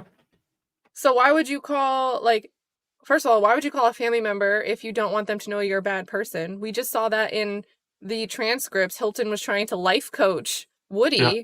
Like, oh, I think that's a good time for you to sit down with your nephews and say, hey, nephew, I've done some bad things in my life, but you shouldn't do these things. Don't look at me as a role model. So they clearly understand the concept of, if I get arrested, why would I want to call, like, my mom and be like, Mom, I got arrested? Yeah. You call your friend or someone that not only you don't mind knowing that you got arrested, but could also have the money and time to come help you out. Yeah. Like, you shouldn't be able to use that against somebody, I feel like. Yeah. And I think it was Slug who he couldn't get a hold of Mr. Williams because young thug don't want anything to do with anymore. So the third or fourth person, he finally got a hold of Mr. Williams' sister or something of the sort. And nothing happened. Nobody paid his bail. Well, if you're like a criminal mastermind coordinating this RICO, wouldn't you tell people not to call you? Wouldn't they know to call somebody else so it wouldn't look weird? Yeah. I'll bail you out. I'll be in Atlanta around then. I'll give you a ride home to Indiana. Okay, but I'm going to Indiana because I'm also going to Delphi, Indiana, because I need to piss off the diaper Nazis who think they are Vikings. But I need to go to Valhalla Waits before that in outside of Knoxville. I told you should just you get like a stuffed crow, put it on your shoulder, put an eye patch, and just like wander around the forest, just like wander around the neighborhood and see what happens. I think I'll be recognized in those areas either way. In Atlanta, I will definitely stand out, and in Delphi, I might also be standing out. Yeah, I'm a big guy.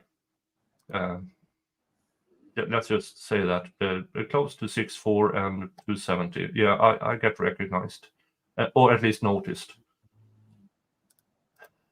Now, they didn't call him directly because he knew and they knew that he needed to have distance between himself and the crimes members and associates of White.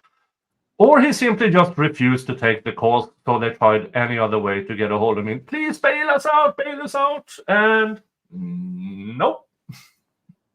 What if he was like, what was the time frame for some of this? What if he was like on tour?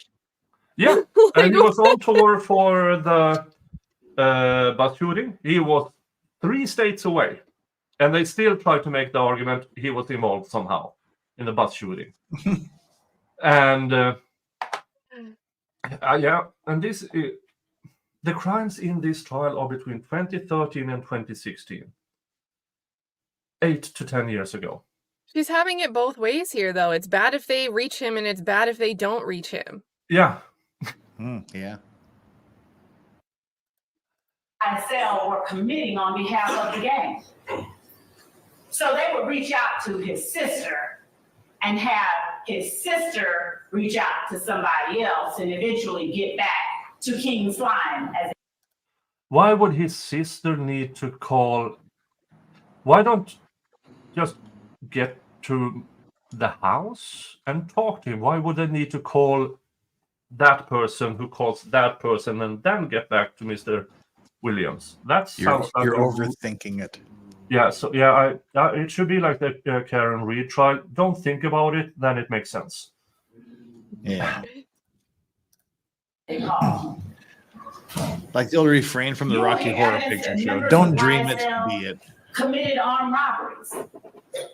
You'll hear evidence that to slime someone is to do them dirty, and that sometimes members of YSL committed crimes against other family members. I've seen Nickelodeon. I know what it's like to be slimed. They're an unindicted co-conspirator. Yeah, Nickelodeon's in on it.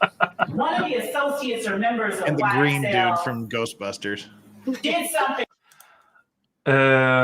Wins. Oh, yeah, have we not just got to by the that. segment. Yeah, that's 15 minutes ago, maybe. So, yep. We got to it. Well, it was 2 minutes ago court time, like an hour and a half hour time. So, yes. I mean, now the timing here is 1 hour 52, but her speech didn't start until maybe an hour 20 into the live stream of the Law and C-Word. And we are an hour and 40 minutes into, and her 20 minutes so far. Yeah. No, with how funny it would even be. There's no Sergeant Bukaki in this trial. We have ADA Sprinkle and Attorney Short and Ms. Love, as you see here, who I affectionately am calling Satan's whore. But that's did I say that out loud? Sorry. I might go to jail when I get to Atlanta. Jeffrey Williams had perhaps considered a friend. They were threatened with their very life. Tell them to get that stuff back or they will be killed. You'll hear evidence that YSL, they had opposition within the city of Atlanta and Fulton County. That there were other gangs that were at various points in time at odds and even at war with YSL. One of those gangs was known as the IF gang, IF, Inglewood Family. You will hear experts come in here and tell you more. Yeah, experts like Miss Court here. Wasn't one of the gang experts disqualified at first, and then did they end up letting him in? He was kind of younger looking. Yeah, that was the prison guard who was a gang expert in Fulton County, or in one of the jails or one of the prisons, where this was in pre-trial, and one attorney who isn't amongst the defense attorneys here called him. He called that guy the second best gang expert in that prison out of 2 people, and the first one quit. It was amazing. And that poor guy didn't want to be there. He was forced to be there because the other one moved out of state and didn't want to be a part of it.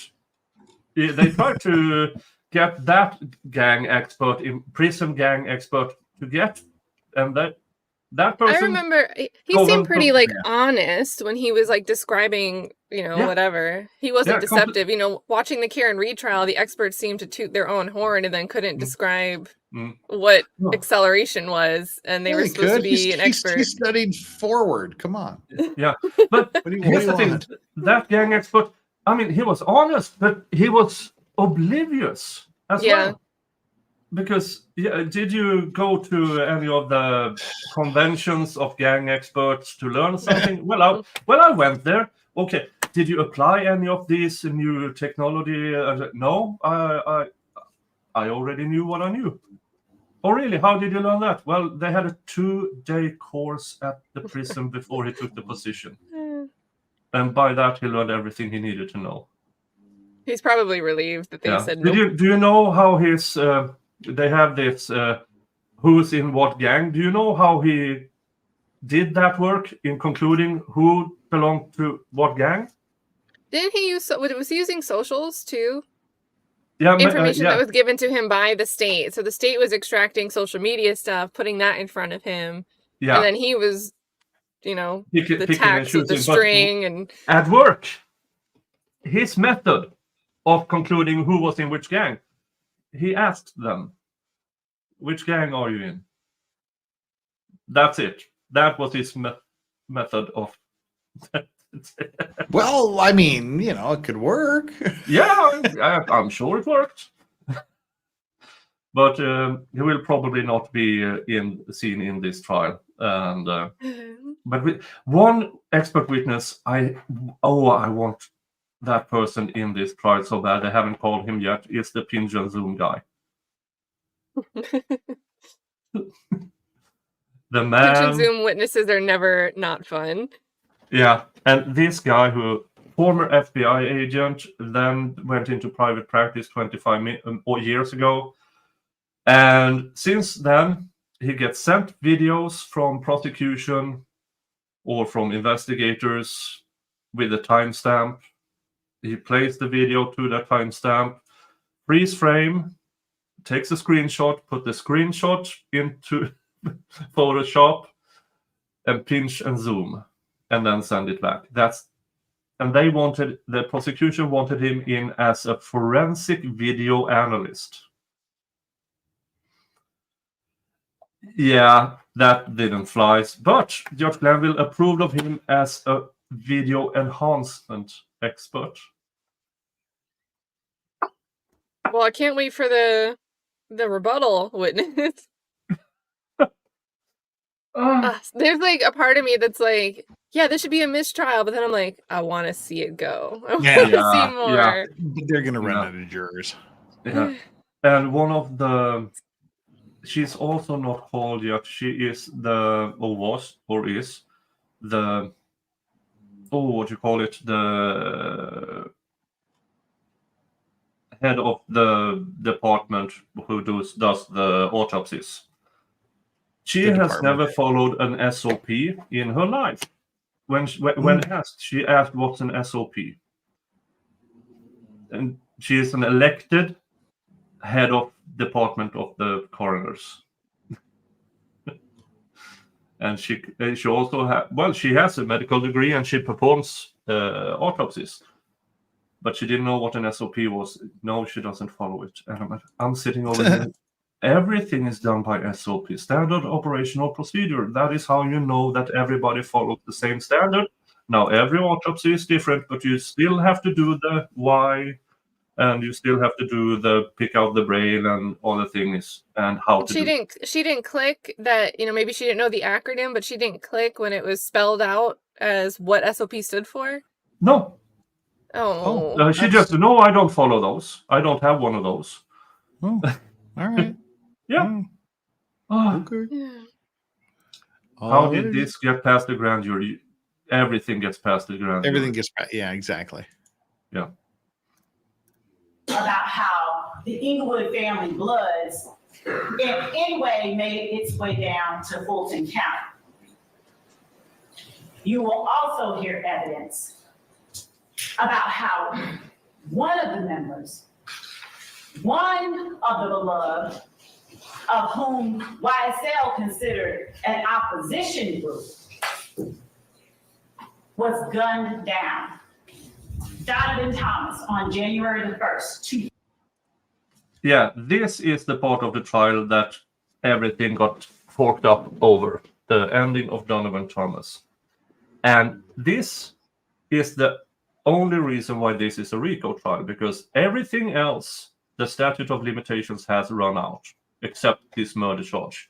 Because murder has no statute of limitation. And by that, in a RICO, everything else is in. So if this charge falls, the entire RICO case falls.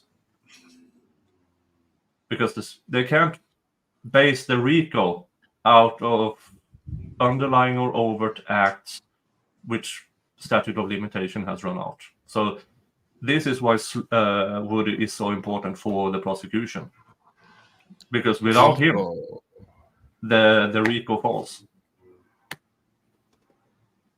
RICO. RICO. 2015, January the 10th. My apologies. 2015. Gunned down. Openly and notoriously. Because the evidence will show that part of the reasons that criminal street gangs operate the way that they do is to establish dominance and to establish control and to establish fear. You're going to hear that this gang stole at least 3 lives from this community over the last 10 years. At least 3 that are referenced in this indictment. You'll find that as a result of this gang's activities, a young woman who had nothing to do with either YSL or any of their opposition was gunned down. Yeah, thank you. Fanny Willis was YSL Mondo's defense attorney. Yeah, I'm still doing research about that case and trying to find the court records about everything about that and reports. And I will make a video once I get everything tuned down in video format, where I will try to explain the relationship between Fanny Willis, YSL Mondo, and this RICO trial. Well, and while you're doing that research, it's getting on 2 a.m. here, so it's probably time for me to F off and get a little bit of sleep. Yeah. You're doing your stream tomorrow, probably 9 p.m. Eastern, that was? Yeah, ish, yeah, probably. 8 or 9, probably. When are you doing your stream for like a Thugger Daily appreciation? Somewhere around because now when Kayla Bumpus is Kayla's doing 7 her, Eastern, Jeff is 9 Eastern. Yeah, I need somewhere in between those. So like 8. Yeah, so 8, 7:30, 8. So I was planning on having it at 6 p.m. Eastern, but then Kayla Bumpus is having her first stream, and I don't want to interfere with that. So she will have her Q&A stream. She's going to have a good guest, guys. Not one of us. It's not one of us. Yeah, I mean, I would so love be to, there. Yeah, it's a good one. I would love to be on her stream, but I know how I can divert streams of sorts, and I know that these 2 people here might also. Let's just have Kayla Bumpus have a very successful stream by her own without us. I will be in the chat. I will. I'm going to be in the chat. Yeah. I'll try to wake up and be there because 9 p.m. Eastern is 10 a.m. my time, and I'll actually be out having a birthday party on my Friday night. So we'll see. We'll see what time I gain consciousness on Saturday morning. Yeah, and so I will around 7:30. I would assume p.m. Eastern time, which is 1:30 a.m. my time. Woo, woo. There's links everywhere tomorrow, guys. Yeah, folks, you have an entire evening of absolute amazing streams tomorrow, starting with Kayla Bumpus, going over to my channel, and I will send you off to Jeff's channel for his birthday stream, where we can watch him get absolutely shit-faced. Well, I don't plan on it being a drink stream, but you don't plan that, no? I don't plan on it, but I mean, dues will have to be paid if the opportunity arises. I'm just saying. Yeah. But you watch all of us. Yeah, on watch Friday. all of us. Don't watch any of the other shit that's out there. watch. We're the important ones. And Kayla. Just saying. Yeah. Now, thanks for accepting the pressure to pressure you into sending me a link when you have 2 awesome people on. Thank you for being here, Jeff. And enjoy the start of your birthday. We'll continue tomorrow. I will. And Katt, it's awesome to finally put a face to the name and to subscribe to your channel and all that stuff. Agreed. I've been in your channel for years, even before I made this YouTube account. So yes. So it's awesome to kind of finally see. So cool, there you are, Nick, Katt. You guys have an awesome night. I'll listen to the beautiful, lovely sounds of our prosecutor here, her voice to lull me to sleep. Interesting dreams. All right. Good night, peeps. Have a Good great night. time. We'll see Thank ya. you for being here. Yeah, Yeah. bye. Thank you. Bye. Now, we are almost 2 hours in and a bit of an intermission.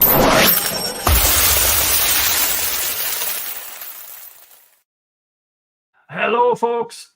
This channel survives and prospers not only by your views and the thumbs up and the subscription, but also if you would be so inclined to sponsor me a bit. If you become a member, that's $3 a month, and you get access to all my members-only content, and it keeps this channel afloat. If you have a question, hit that big red question mark so I can see it, or send me a super chat. I don't mind, but do not give what you don't have. I strongly suggest, if you're choosing between bread and me, choose bread. Just saying. So that was my... I'm so bad at grifting for myself, but yeah, this was...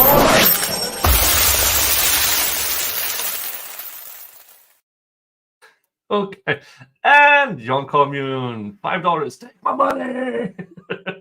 I like that the bow and arrow is right there too. Like, you should change your picture to have a little dollar sign on it and just... Yeah, and if you don't want to sponsor YouTube's, there's PayPal. YouTube takes 30% cut. PayPal takes a 2 to 5% cut.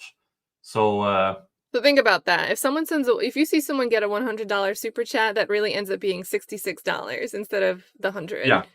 Yeah, and then I pay, let's say $100. Okay, that's immediately $66, and then the Swedish government want their taxes on the remaining.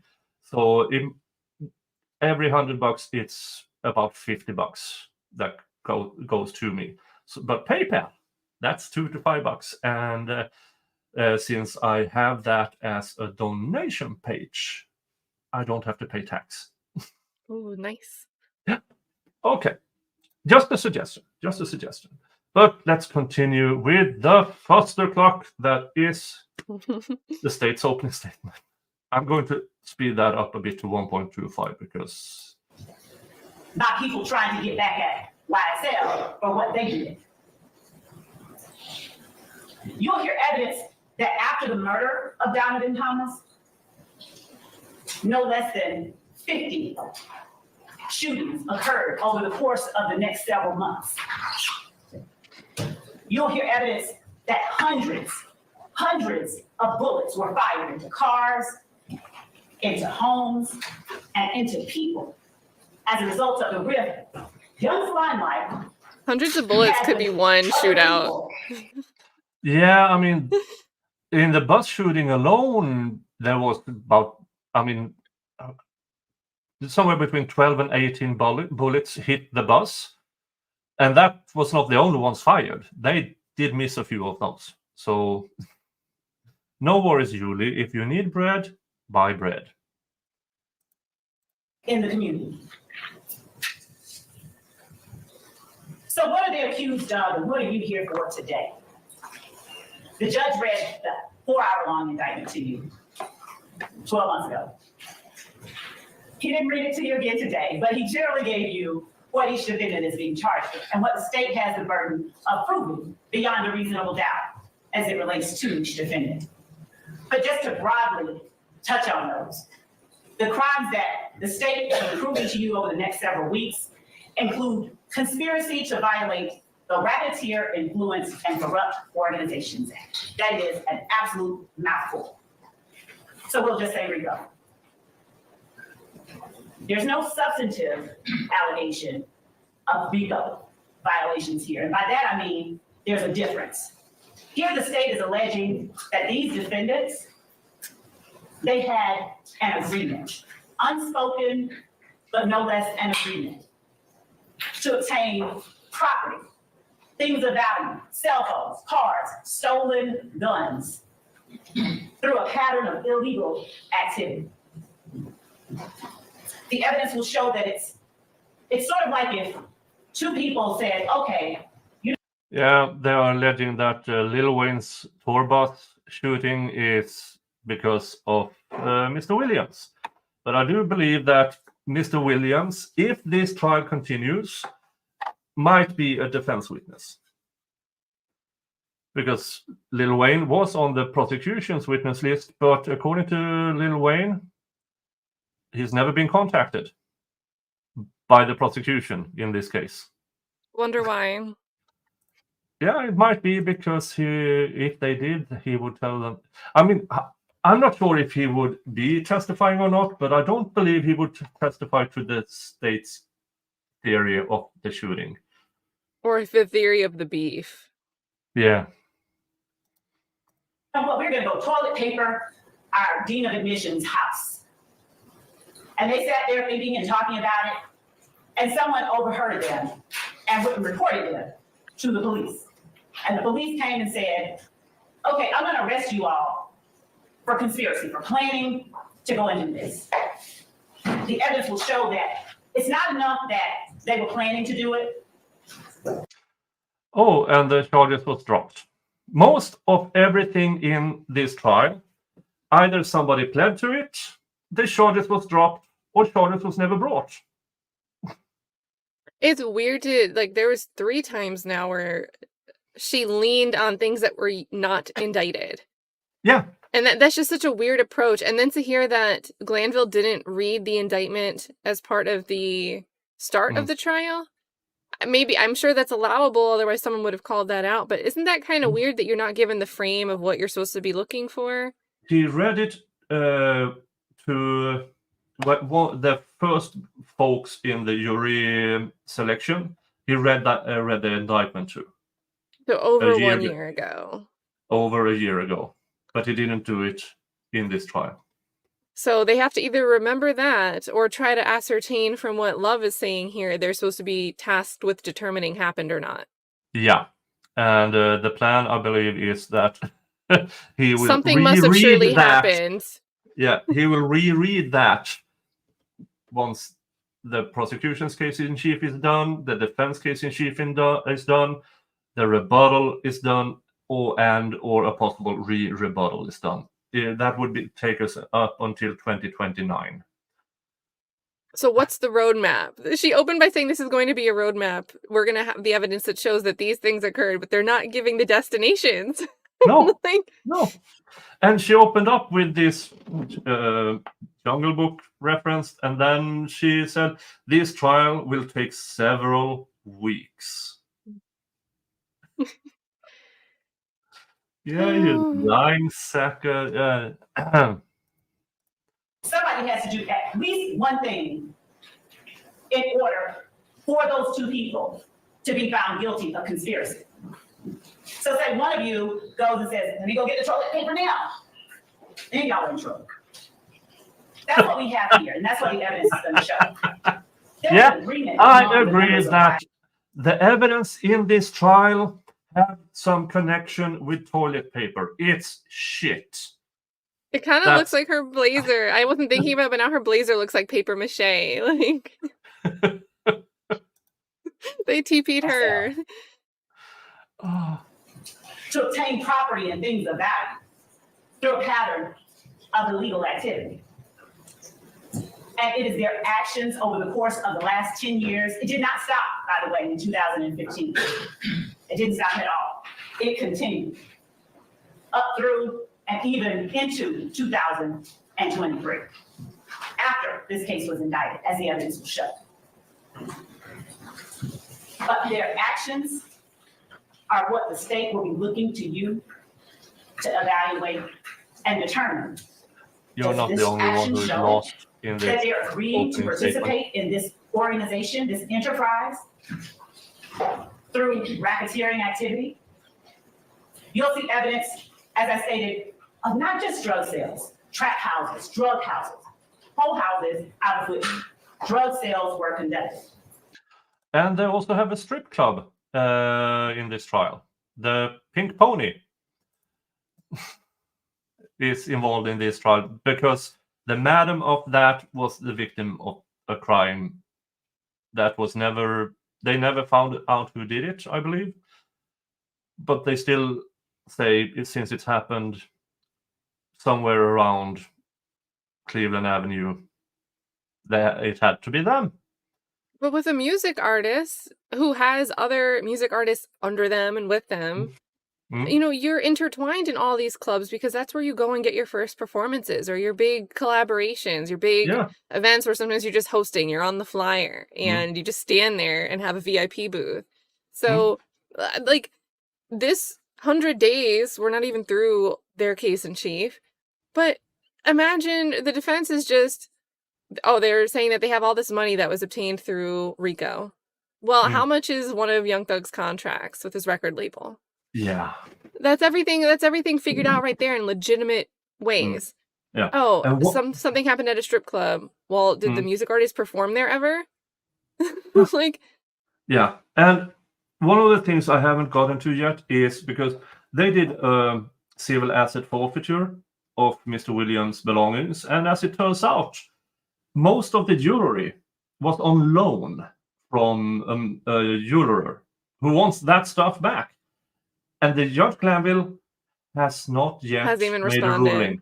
ruling. And that is over $1 million worth of jewelry. Well, and I loved that too, because with the Fonnie Willis disqualification, when they were wondering how Nathan Wade, where he was getting paid from, and there was a clerical error possibly, he got paid out of the civil forfeiture fund, which that's not supposed to happen. They said it was just a clerical error and it wouldn't even be possible because they never have more than $35,000 in that account at one time. But in this case, they seized more than $100,000 from Jeffrey Williams in liquid cash. Plus, you know, they have all this property. So it's like, this is Atlanta we're talking about. There's arrests with people that have money on them. Like, imagine Woody being arrested while he's taking one of his infamous pictures with the money stacked up his arms and telling me that you've never had $35K in your civil forfeiture fund. Well, not maybe in the fund itself, but in evidence locker. Yeah, or somewhere else. So maybe the new espresso machine was bought and paid for from the civil asset fund. Who knows? Asset fund. Yeah. Where they held long-arm guns by the door. Where they stood ready to act on command if either one of their number called.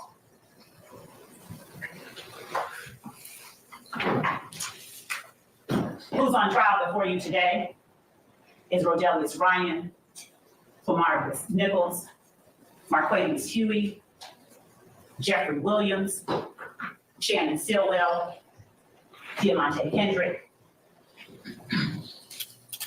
and their actions during the dates that are listed in.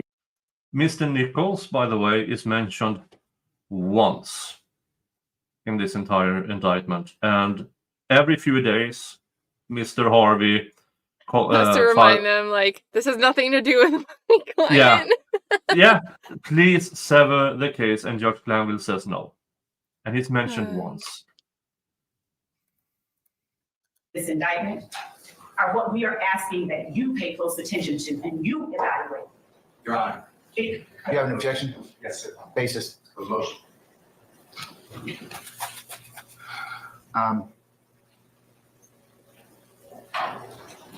Yeah, while we are looking at Attorney Steele, does Judge Glanville bias no Attorney Steele from another case? Because I can feel tension there between the two and defense attorney. Yeah. Mr. Steele has won appeals against Judge Glanville twice. He got a successful appeal. Mr. Steele has one of the best records of appeals in Georgia. And his wife. And his wife. They are really, really good. And at one point, Mr. Steele even inserted that in one of his objections regarding one time Mr. Judge Glanville said, well, you can take that up on appeal. And I don't remember the quote, but he referenced he already won against Mr. Judge Glanville's decisions on appeal twice. But he doesn't want to go there this time. He wants the ruling correct this time. Something of the sort. So he did do a few jabs at Judge Glanville. So yeah, Like, there why might would be. you want a rematch, Glanville? Yeah. Was Attorney Love a judge before? I think she had one of these magistrate judge position. I'm not sure, but she was a district attorney under the previous administration, under the previous district attorneys. And according to information and belief, so to speak, people begged Fannie Willis to not employ Miss Love, and she did anyway. And if you follow my coverage of the Shane Kendall wrongful death suit, you know why Miss Love shouldn't be practicing law at all. It's you have you just search for Shane Kendall at my page, and you have 3 or 4 videos there, and you will understand why. And you will also understand why I have a fundamental dislike from Miss Love. Yeah, your coverage of the Shane Kendall has been really good. Thank you. I still have much more to do, but I will be meeting Mr. Kendall's attorney because she's traveling to Denmark in July. So we will meet cool. in Copenhagen. I thought you were going to say when you were here. That's funny. I thought you were going to say when you were here in Atlanta. Yeah, for the first time in her life. So we will meet up in Copenhagen. That's awesome. Now in July. So that will be great.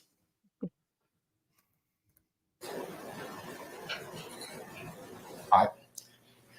Ladies and gentlemen, this is one of our breaks. I'm going to need to probably ask you to retire to your headquarters to your deliberation room, and we'll call you back in just a minute, okay, when we finish up our business, all right? Yeah, I believe this is because they had a motion about what Miss Love just talked about. So that forced Judge Glanville to take a break so they could handle this motion. You mean a motion in limine that was filed actually before trial started? Yep. How peculiar that Judge Glanville didn't handle it before trial. He always refer it forward for some bricked up reason.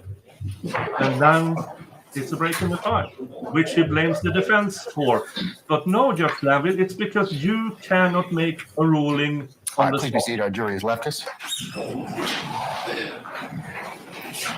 I forgot that the jury got booted out of here already. You did. What's your motion, out. sir?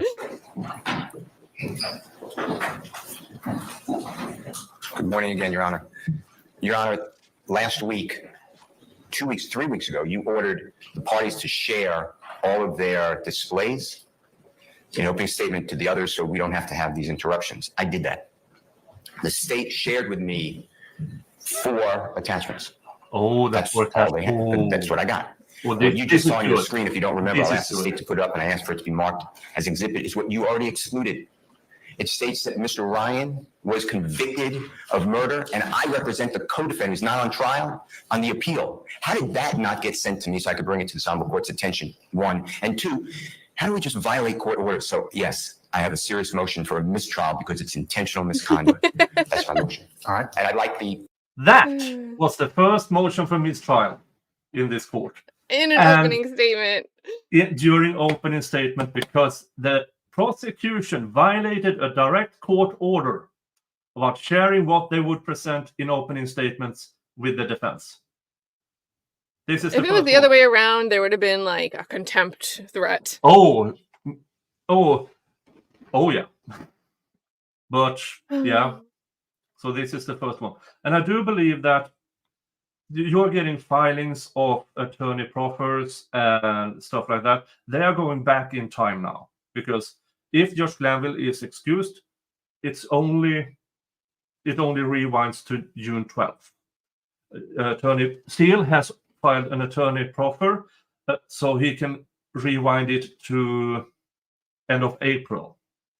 So they are, I believe, I haven't spoken to them, and even if I did, they probably wouldn't tell me. But I believe this is their tactics now. Once they have the Fulton County justice system on the back heels, they are trying to rewind as much as possible. to going, Agreed. this mistrial, this was a mistrial filing, this was a mistrial filing, going back in time to rewind it all and making, more or less forcing either Fulton County Superior Court or Appeals Court or the Georgia Supreme Court to call for a mistrial. And with this amount, maybe by a long shot, a mistrial with prejudice. Well, the appeal volume he sent yesterday started with the June 12th contempt order too. So, Yeah. but that's been docketed. So at least there we'd be back to June 12th, which is after Woody has testified. So if it's rewound to the middle, if it's rewound to June 12th, you now have a problem, because how do you rewind something in the middle of witness testimony, key witness testimony about this centerpiece murder? Yeah. And then just tell the jury, oh, disregard that. And then what do you get Woody back up on the stand and start from zero with Woody? Yeah. Like, even if it's only rewound a little bit, I don't think it's helpful for the state at all. Like, Nope. And I think Brian has a good fight. I think Brian still has a good fight bringing this over to the Supreme Court right now with his contempt issue, because his contempt is not only stemming from the judge wanting to know who told him and him refusing to answer, but this ex parte meeting that the Fulton County DA signed off on because of this plea deal, this immunity deal, not plea deal. So I think we've got a battle. Guitarist X Court. No, there wasn't a first trial. They are talking about a pre-trial motion, a pre-trial order from the court to make prosecution share what they are bringing up in the opening statement to the defense. And imagine that the prosecution didn't share it. How about that? And that has been a very, very common red thread throughout this trial. The prosecution refusing to share until it's too late. Screenshot to be captured for Mr. Weaver to put in the record. I'll admit it is Look at her. Next court exhibit Look at order of her. the state's presentation anyway. So, all right. So that'll be court one for purposes of the trial. So, Miss Love, what's your response to Mr. Seal's assertion about Mr. Ryan? As it relates to Mr. Ryan and the exhibits that the state intended to play and to display for the jury, I sent to Mr. Seal and everyone else the pictures and the photographs that I expected to use. As it relates to the... Yeah. What she forgot was those pictures were in files she was going to use, and there are over 100 exhibits that she didn't share with the defense. That is connected to these 4 pictures she did share with the defense. Over 100 pictures that she didn't share. That's one of my pet peeves, because, the state, they have more power to gather evidence. And it's really, they're not the ones entitled to the fair trial. They're supposed to disclose. They shouldn't be trying to win by hiding something. Yeah. Because if they're hiding something, it's not the defense's job is to prove innocence or prove not guilt, right? But the state, yes, they need to meet the burden of guilty beyond a reasonable doubt, but their goal shouldn't be to prove that unless there's actual proof of it. So if you're withholding exculpatory evidence or something that you think might make your case look weaker, that's not a fair play for them. No. And this has been the tactics for, you see, this is during opening statement. This is the entire trial they have been doing this. And with the jailhouse calls between Slug and other people, they renamed the exhibits. When they sent, we are going to use this exhibit, this jailhouse call number 3, 5, and 7, or whatever it was, they renamed it to make it harder for the defense to actually search for it in the discovery. Shart was arguing about that, I think. I didn't really understand exactly what now that you say that, I get it. Yeah. So they said, we don't know. But Judge Glanville said, well, you have had this forever, so you should be able to. Yeah, but they changed the name of the file because they said, we are using this file. But they renamed it for the court. So the defense. And then you can't object if you don't know what you need to be prepared to object. Yeah. I remember Shart arguing, and then the Glanville said that to him, and Shart looked stumped, and I was like, did Shart mess up? Like, did he not go through this? And I thought it was weird because he's the one that always goes through these like long pieces of evidence. That's like his specialty. Mm. And Yeah. I was very surprised by that, and I didn't realize that that's why Shart was kind of confused or taken aback. Yeah, because Judge Glanville blamed him for not doing his job, more or less. But as he tried to explain to the judge between interruptions, they renamed the files. We don't know what to search for. So really, I'm in trouble for not doing the same job twice for no reason. Yeah. It was such a fustercluck. And it's been the entire trial. I mean, this was the first. Here, still, I believe, this courtly judge and the prosecution and everything. But after a few weeks of this, I started to realize this is bad. This is really bad. And then I've been shouting from the rooftops ever since. And about a month ago, the ex parte meeting here became a reality, and it exploded. And you're vindicated. All the big channels started covering this, and I fucking told you so. You're vindicated. Well, I mean, I thought it was, I know plea deals, the point of a plea deal is to, we're giving you this, but you're going to agree to testify to what you're telling us today, right? Yeah. We don't want you to suddenly change your story when you go up on the stand. But I thought it was pure incompetence that they wrote those plea deals with the verbiage that you will not testify truthfully about the innocence of anyone on this indictment. Yeah. Like, that doesn't make sense because that's a blanket. Yeah, that's you cannot testify to the innocence of the defendants. But what if they are? Right, or even if, like, what if you can testify with firsthand knowledge of the guilt of one of the charges for one of the defendants, but you have firsthand knowledge that this other person wasn't involved in something? You're not allowed to give the exculpatory, something that would be exculpatory. Like, the wording of that was just pure incompetence. I want to say it's malice because of the way they dropped the deal in front of someone and how they've moved otherwise. But even the incompetence on that degree is unacceptable because it violates the due process of the defendants. Yeah.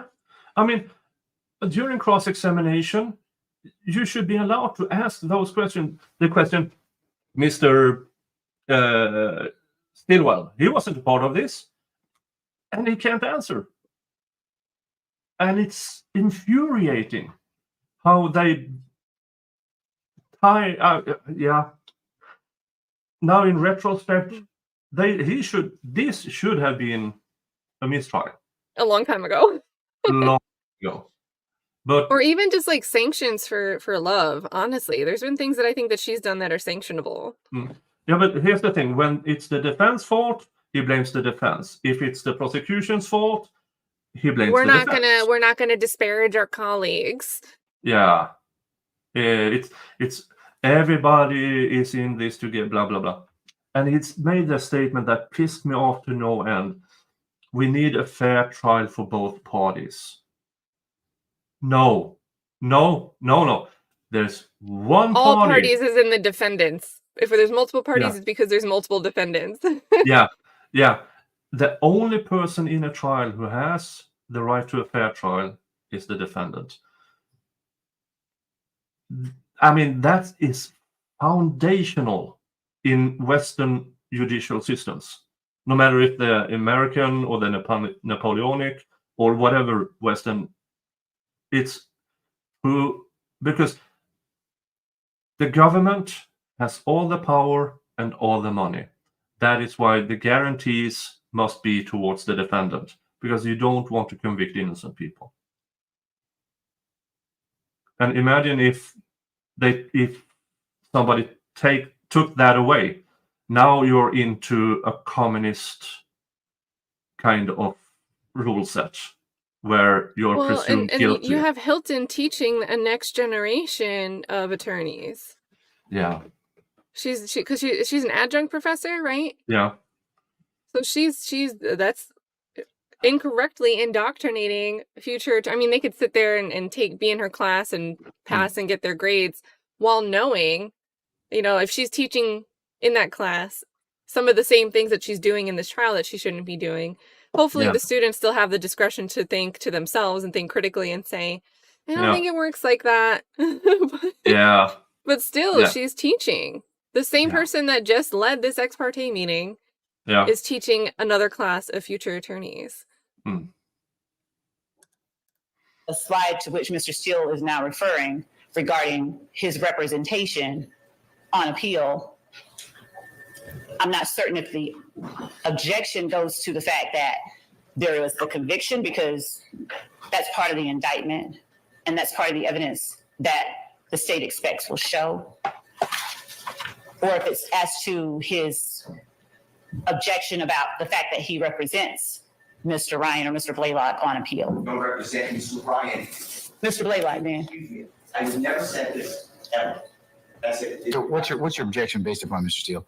Objection based upon, I argued this before this honorable court. You argued the prosecution that before they ever mentioned my name, you granted this motion. That I did. Brought him up to this honorable court, outside the presence of everybody. We're an open statement. I am lied to. I am saying that I am lied to. Or if anyone else got that exhibit, I did not get that exhibit. And I see everyone say shaking no. And now, because the answer court's order, we are bound, duty bound to follow this honorable court's order. Going to join in the objection on behalf of Mr. Steele. Let me see the. I can put it back up. Yes, Judge. ma'am. And Your Honor, while I am putting that back up, I will state in my place that initially when there was the objection from Mr. Steele, I didn't have a clue what it was about because I didn't mention his name and didn't intend to mention his name. As I looked at the screen, I saw that part of his name was on the screen for the most part. Yeah. Part of his name was on the screen for the most part. This is like mealy mouth.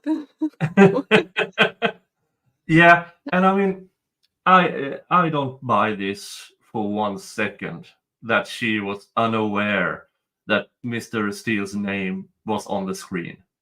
I mean, they had this pre-trial meeting 3 weeks before.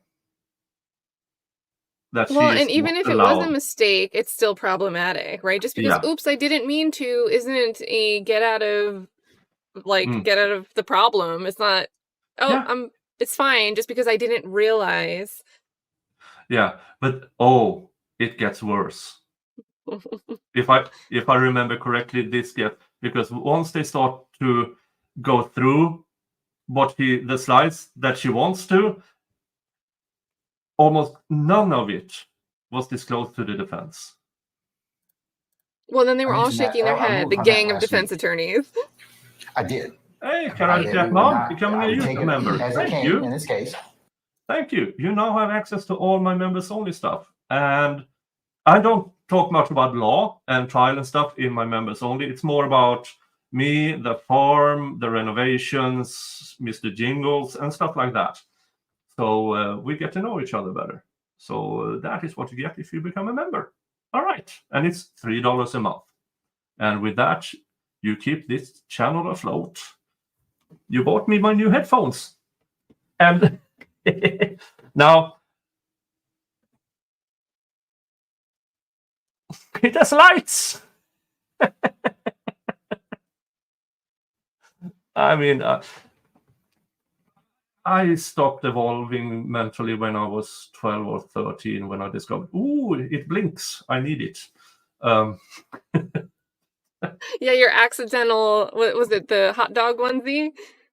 My hot dog onesie. Yeah, that is a drunk me likes to buy sober me presents. So, and I buy stuff from one of these budget web pages, so to speak. So it takes 6 to 8 weeks before I get it, and by that time I forget about it.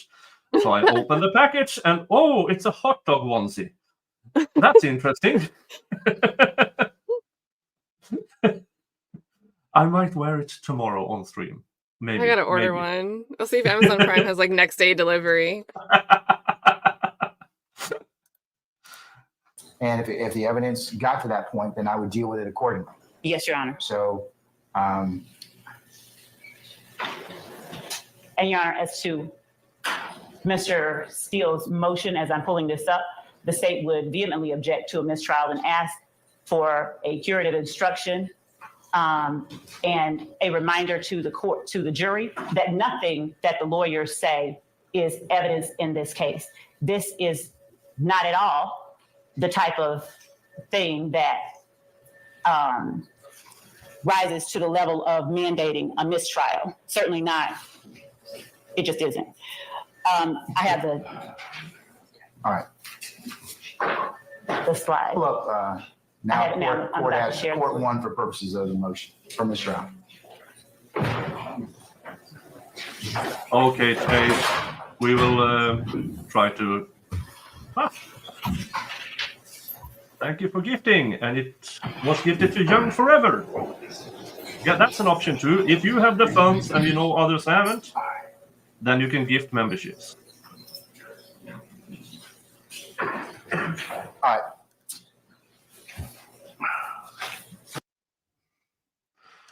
It only showed a part of his name. No, there it is in full view. It doesn't have his middle initial. Duh. I'm so sorry, Che. Seconds after he asked us to just play it, I paused again. This is a commentary channel, and it's a roast. Sorry, Tay. And honestly, it's Love's fault for making it so easy. Yeah. I mean, there it is, in plain view. And it's not only us, like the defense has objected twice, plus this objection with the mistrial. Like, yeah, as Mike White says, this was a tone setter. The state showed they would violate the defendant's rights with impunity, and case law is, I don't know that. Is in this courtroom. Punishment by trial. Yeah. I'm not so sure if it, when it comes to Attorney Love, she is highly incompetent, but she's also highly unethical. Highly unethical. I don't believe this was an accident. Oh, Guitar says this part about the appeal still one against Glanville is new to him. Okay, yeah. I mean, maybe 2 months into the trial, I found that out. Thank you, Spiritual War Exposed, for $10. Appreciate you guys for real. I appreciate you too. I appreciate you too.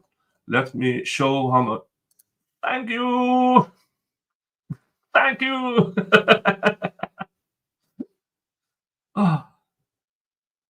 I need to. Yeah, I can't thank you enough. I really can't. Thank you for the people who super chat and gift memberships and become members. It's you who keep this channel afloat.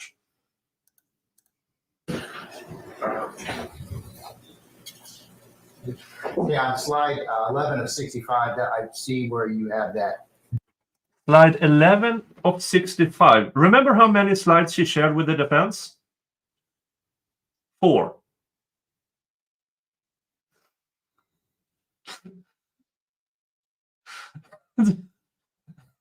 I told you, it gets now. My memory gets back to me when it comes to this damn opening statement. Oh, it was a crap show from day one. well, and when you go to export a slideshow, you have to manually exclude slides if you don't want them to be included in it. If you just go and download and send it out, it downloads the whole thing. Yeah, it's intentional, and they got 4 slides out of 65 that she intended to use in her opening statement.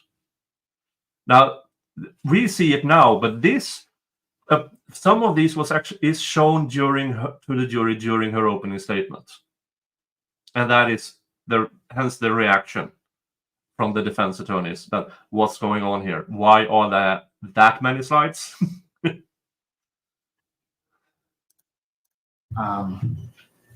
At the bottom, represented by Brian Steele. So we can leave that for the time being. Leave it for the time being because it is what it was up. I'm going to deny the motion for mistrial, Mr. Steele, but I will go ahead and give a curative instruction to our jurors at this point in time. So, Your Honor, I'm supposed to ask for a for my mistrial before the next process goes on. I'd like you to do me a courtesy, if you would, and allow me to do that now and preserve the motion for mistrial. You made your motion for mistrial, and the basis, and I'm going to mark the whole state's presentation as court one for the purpose of your motion, and it will go in as stated. And I have two other issues I'd like the court to just take up. One is just remember, I know you ruled on it, but the state said earlier today that Mr. Williams is contacting through parties that they don't know to pay for other people's lawyers. So I think that couples with that exhibit. And number two, I'd like the court to now order prosecution to give me and anyone else who wants to see it. I need to see respectfully what you ordered last week, all of the displays of the state of Georgia that they have not given to us. So that's What do you mean by what displays are you talking about, Mr. Steele? I never saw that. I never saw the wolf. I never saw the indictment. You ordered all of it. I gave all my displays. I gave everything to the state. I got it from the state. Are you talking about using for opening statements, sir? Okay. Should have been done. All right. Yeah. The defense gave everything over, and the state gave 4 slides back out of 65. John Commune, thank you for your $5. Is slime business rod and a euphemism? No, I don't think slime business rod is a euphemism. Folks, this is John Commune. He is a regular on my channel, and I very much appreciate your super chats.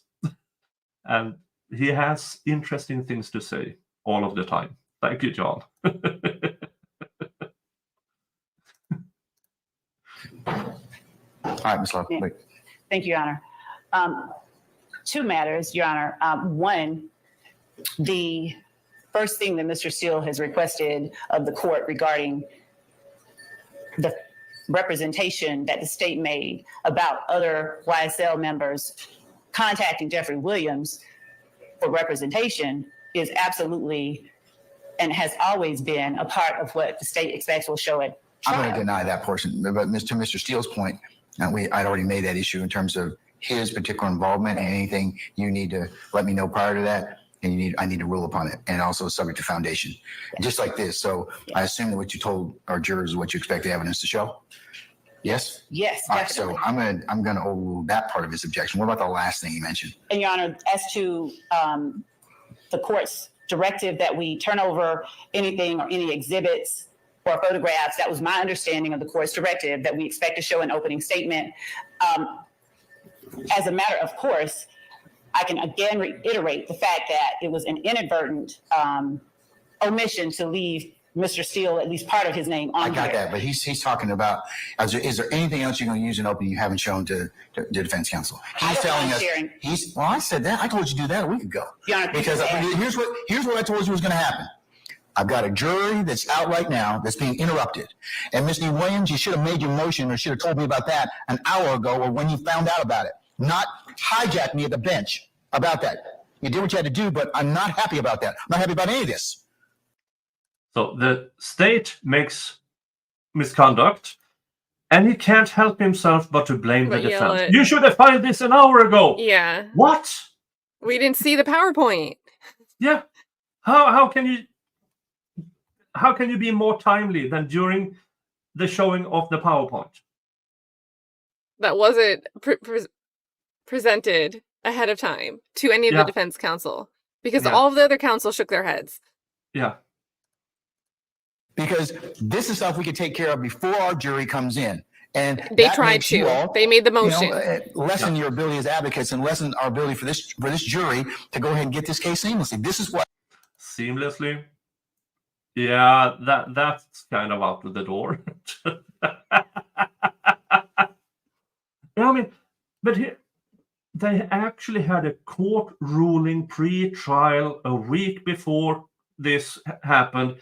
Turn over your exhibits you're going to use. The language is not that hard to understand. Turn over the exhibits you're going to use in the opening statement to the defense so they can make motions about it. It's not that hard. She handed over 4 slides out of 65. And now she plays stupid. I told you all was going to happen. So She's nodding. Have you given them everything you're going to She show did. them during opening statement? Your Honor, I haven't given them all of the word slides. I did give to them what Mr. Williams objected to. I had given that to them previously. I will give them or share with them the things that have been added as of this evening. And Can you do that? The things that have been added. So after handing over, he added things. In direct violation of a court order. If I try to pull this stunt, I would be out of a job. Like, how is she chief deputy too? She's not like ADA. She's not just ADA. She's not the newbie. She's not. Yeah. Pre-K. Over the next 5 minutes. I sure can. Deputy Ingram, can you find out if our jurors are ready? Are they ready? Are they still using the restroom? I'll send that to them right now as we're waiting.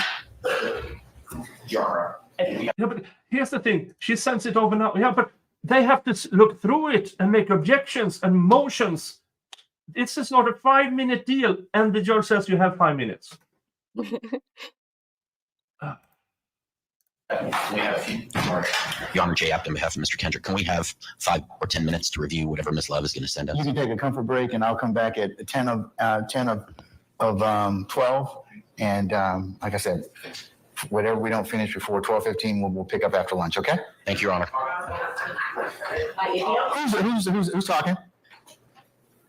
Sharp. Yes, Mr. Sharp. On behalf of Mr. Stillwell, we've been operating pretrial with the Harvey rule. I want to make sure that the record is clear that we join Mr. Steele in his motion for mistrial. And if Your Honor, I'll apply the Harvey rule unless you tell me otherwise. Okay? And that will apply throughout trial. Yes. Okay, thank you. Unless you tell me otherwise. Okay? All right. Thank you. All right, we're going to be recessed about 10 minutes. All right? Yeah, and that is the famous Harvey rule. That unless you opt out, you agree with the objections and the motions and everything. And this is not just for this trial. This Harvey rule has been going on in Fulton County and Atlanta because Mr. Harvey has been around for a good while. And according to information and belief, Mr. Harvey has the highest hourly rate of all the lawyers here. Not because, and he does that, I believe, because he just don't take all cases, and this is a deterrent. Don't even try, because this is my hourly rate. But once in a while, he takes a case because he wants to. And then the hourly rate drops. That is my belief. But I believe, yeah, the rumor out there is that he is a $1,200 an hour lawyer. But once it takes even case, with the Harvey rule, drops. it's not speeding up the case at all. Yeah. Now, this, let's see here. Then they are on a break, and then they're changing, and then it's a lot of stuff. But I think I will save this for another day because I've been at it for almost 3 hours now. We're on Glanville time. Yeah. And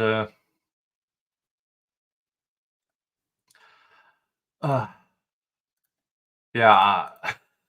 But I will see you all back here. Well, first of all, I will see you all in a Kayla Bumpus stream tomorrow, which you have. That'll be good, guys. Don't miss it. Yeah. And after her at 6 p.m. Eastern, I will start my Thugger Daily Appreciation stream at about 7:30 p.m. Eastern Time. And after that, do you have any streams tomorrow, by the way? No, if I do, it'll be like really unplanned and accidental because something happens. And it'll just be to be like, this is what happened. I will send you an invite to my stream. So. Sweet. Yeah. And after I'm done, it's Jeff at LegalVices and his birthday stream. But until then, I'm going to send you over to Mo in the Deep End. She is doing some body cam video reactions. And that can be interesting. God, on in Swedish times, that would be 1:30 a.m. my time. All right. Do you have any final words you want to say to the viewers? No, I think it's hilarious that we're already in mistrial in the opening statements. So I Yeah. had tuned in, but I tune opening statements out. I don't really care about it that much. A lot of it's just like fake poetry and fluff words. You either do a really good job telling a story and laying things out to a jury, or you don't. And obviously I didn't pay attention to Love's opening. Probably because her opening statement got dragged out by these arguments. So Yeah. no All right. surprise. No surprise. Okay, I will see you all at Kayla Bumpus stream tomorrow in the chat. Then at my stream at 1:30 or at 7:30 p.m. And yeah, thank you all for being here. Thank you all for allowing me to do this. Thank you for the super chats, the gifted memberships, and everything in between. All the thumbs up, remember that, and subscribe because I wanna. Let's grow. Yeah. Okay, I will actually send you all off with another Suno tune. Let's see where I have it. Yeah, there it is. Thanks for having me, Nick. It was fun. Thank you for being here. It's nice to be on this side. Yeah. All right. Let's play the song Yeet the Judge. Gavel cracks, breaking backs, twist the facts, yeah. Rotten core, buried deep, justice cheap, hell. Crooked smile, sneaking trial, deception, vile man. Power trip, crooked grip, lose your grip now. Symbol of greed, fall from the steed. No more lies, mask, disguise, greed ain't no creed. Yea, the judge, from the bench today. No more lies, corrupt decay. Yea, the judge, watch him sway.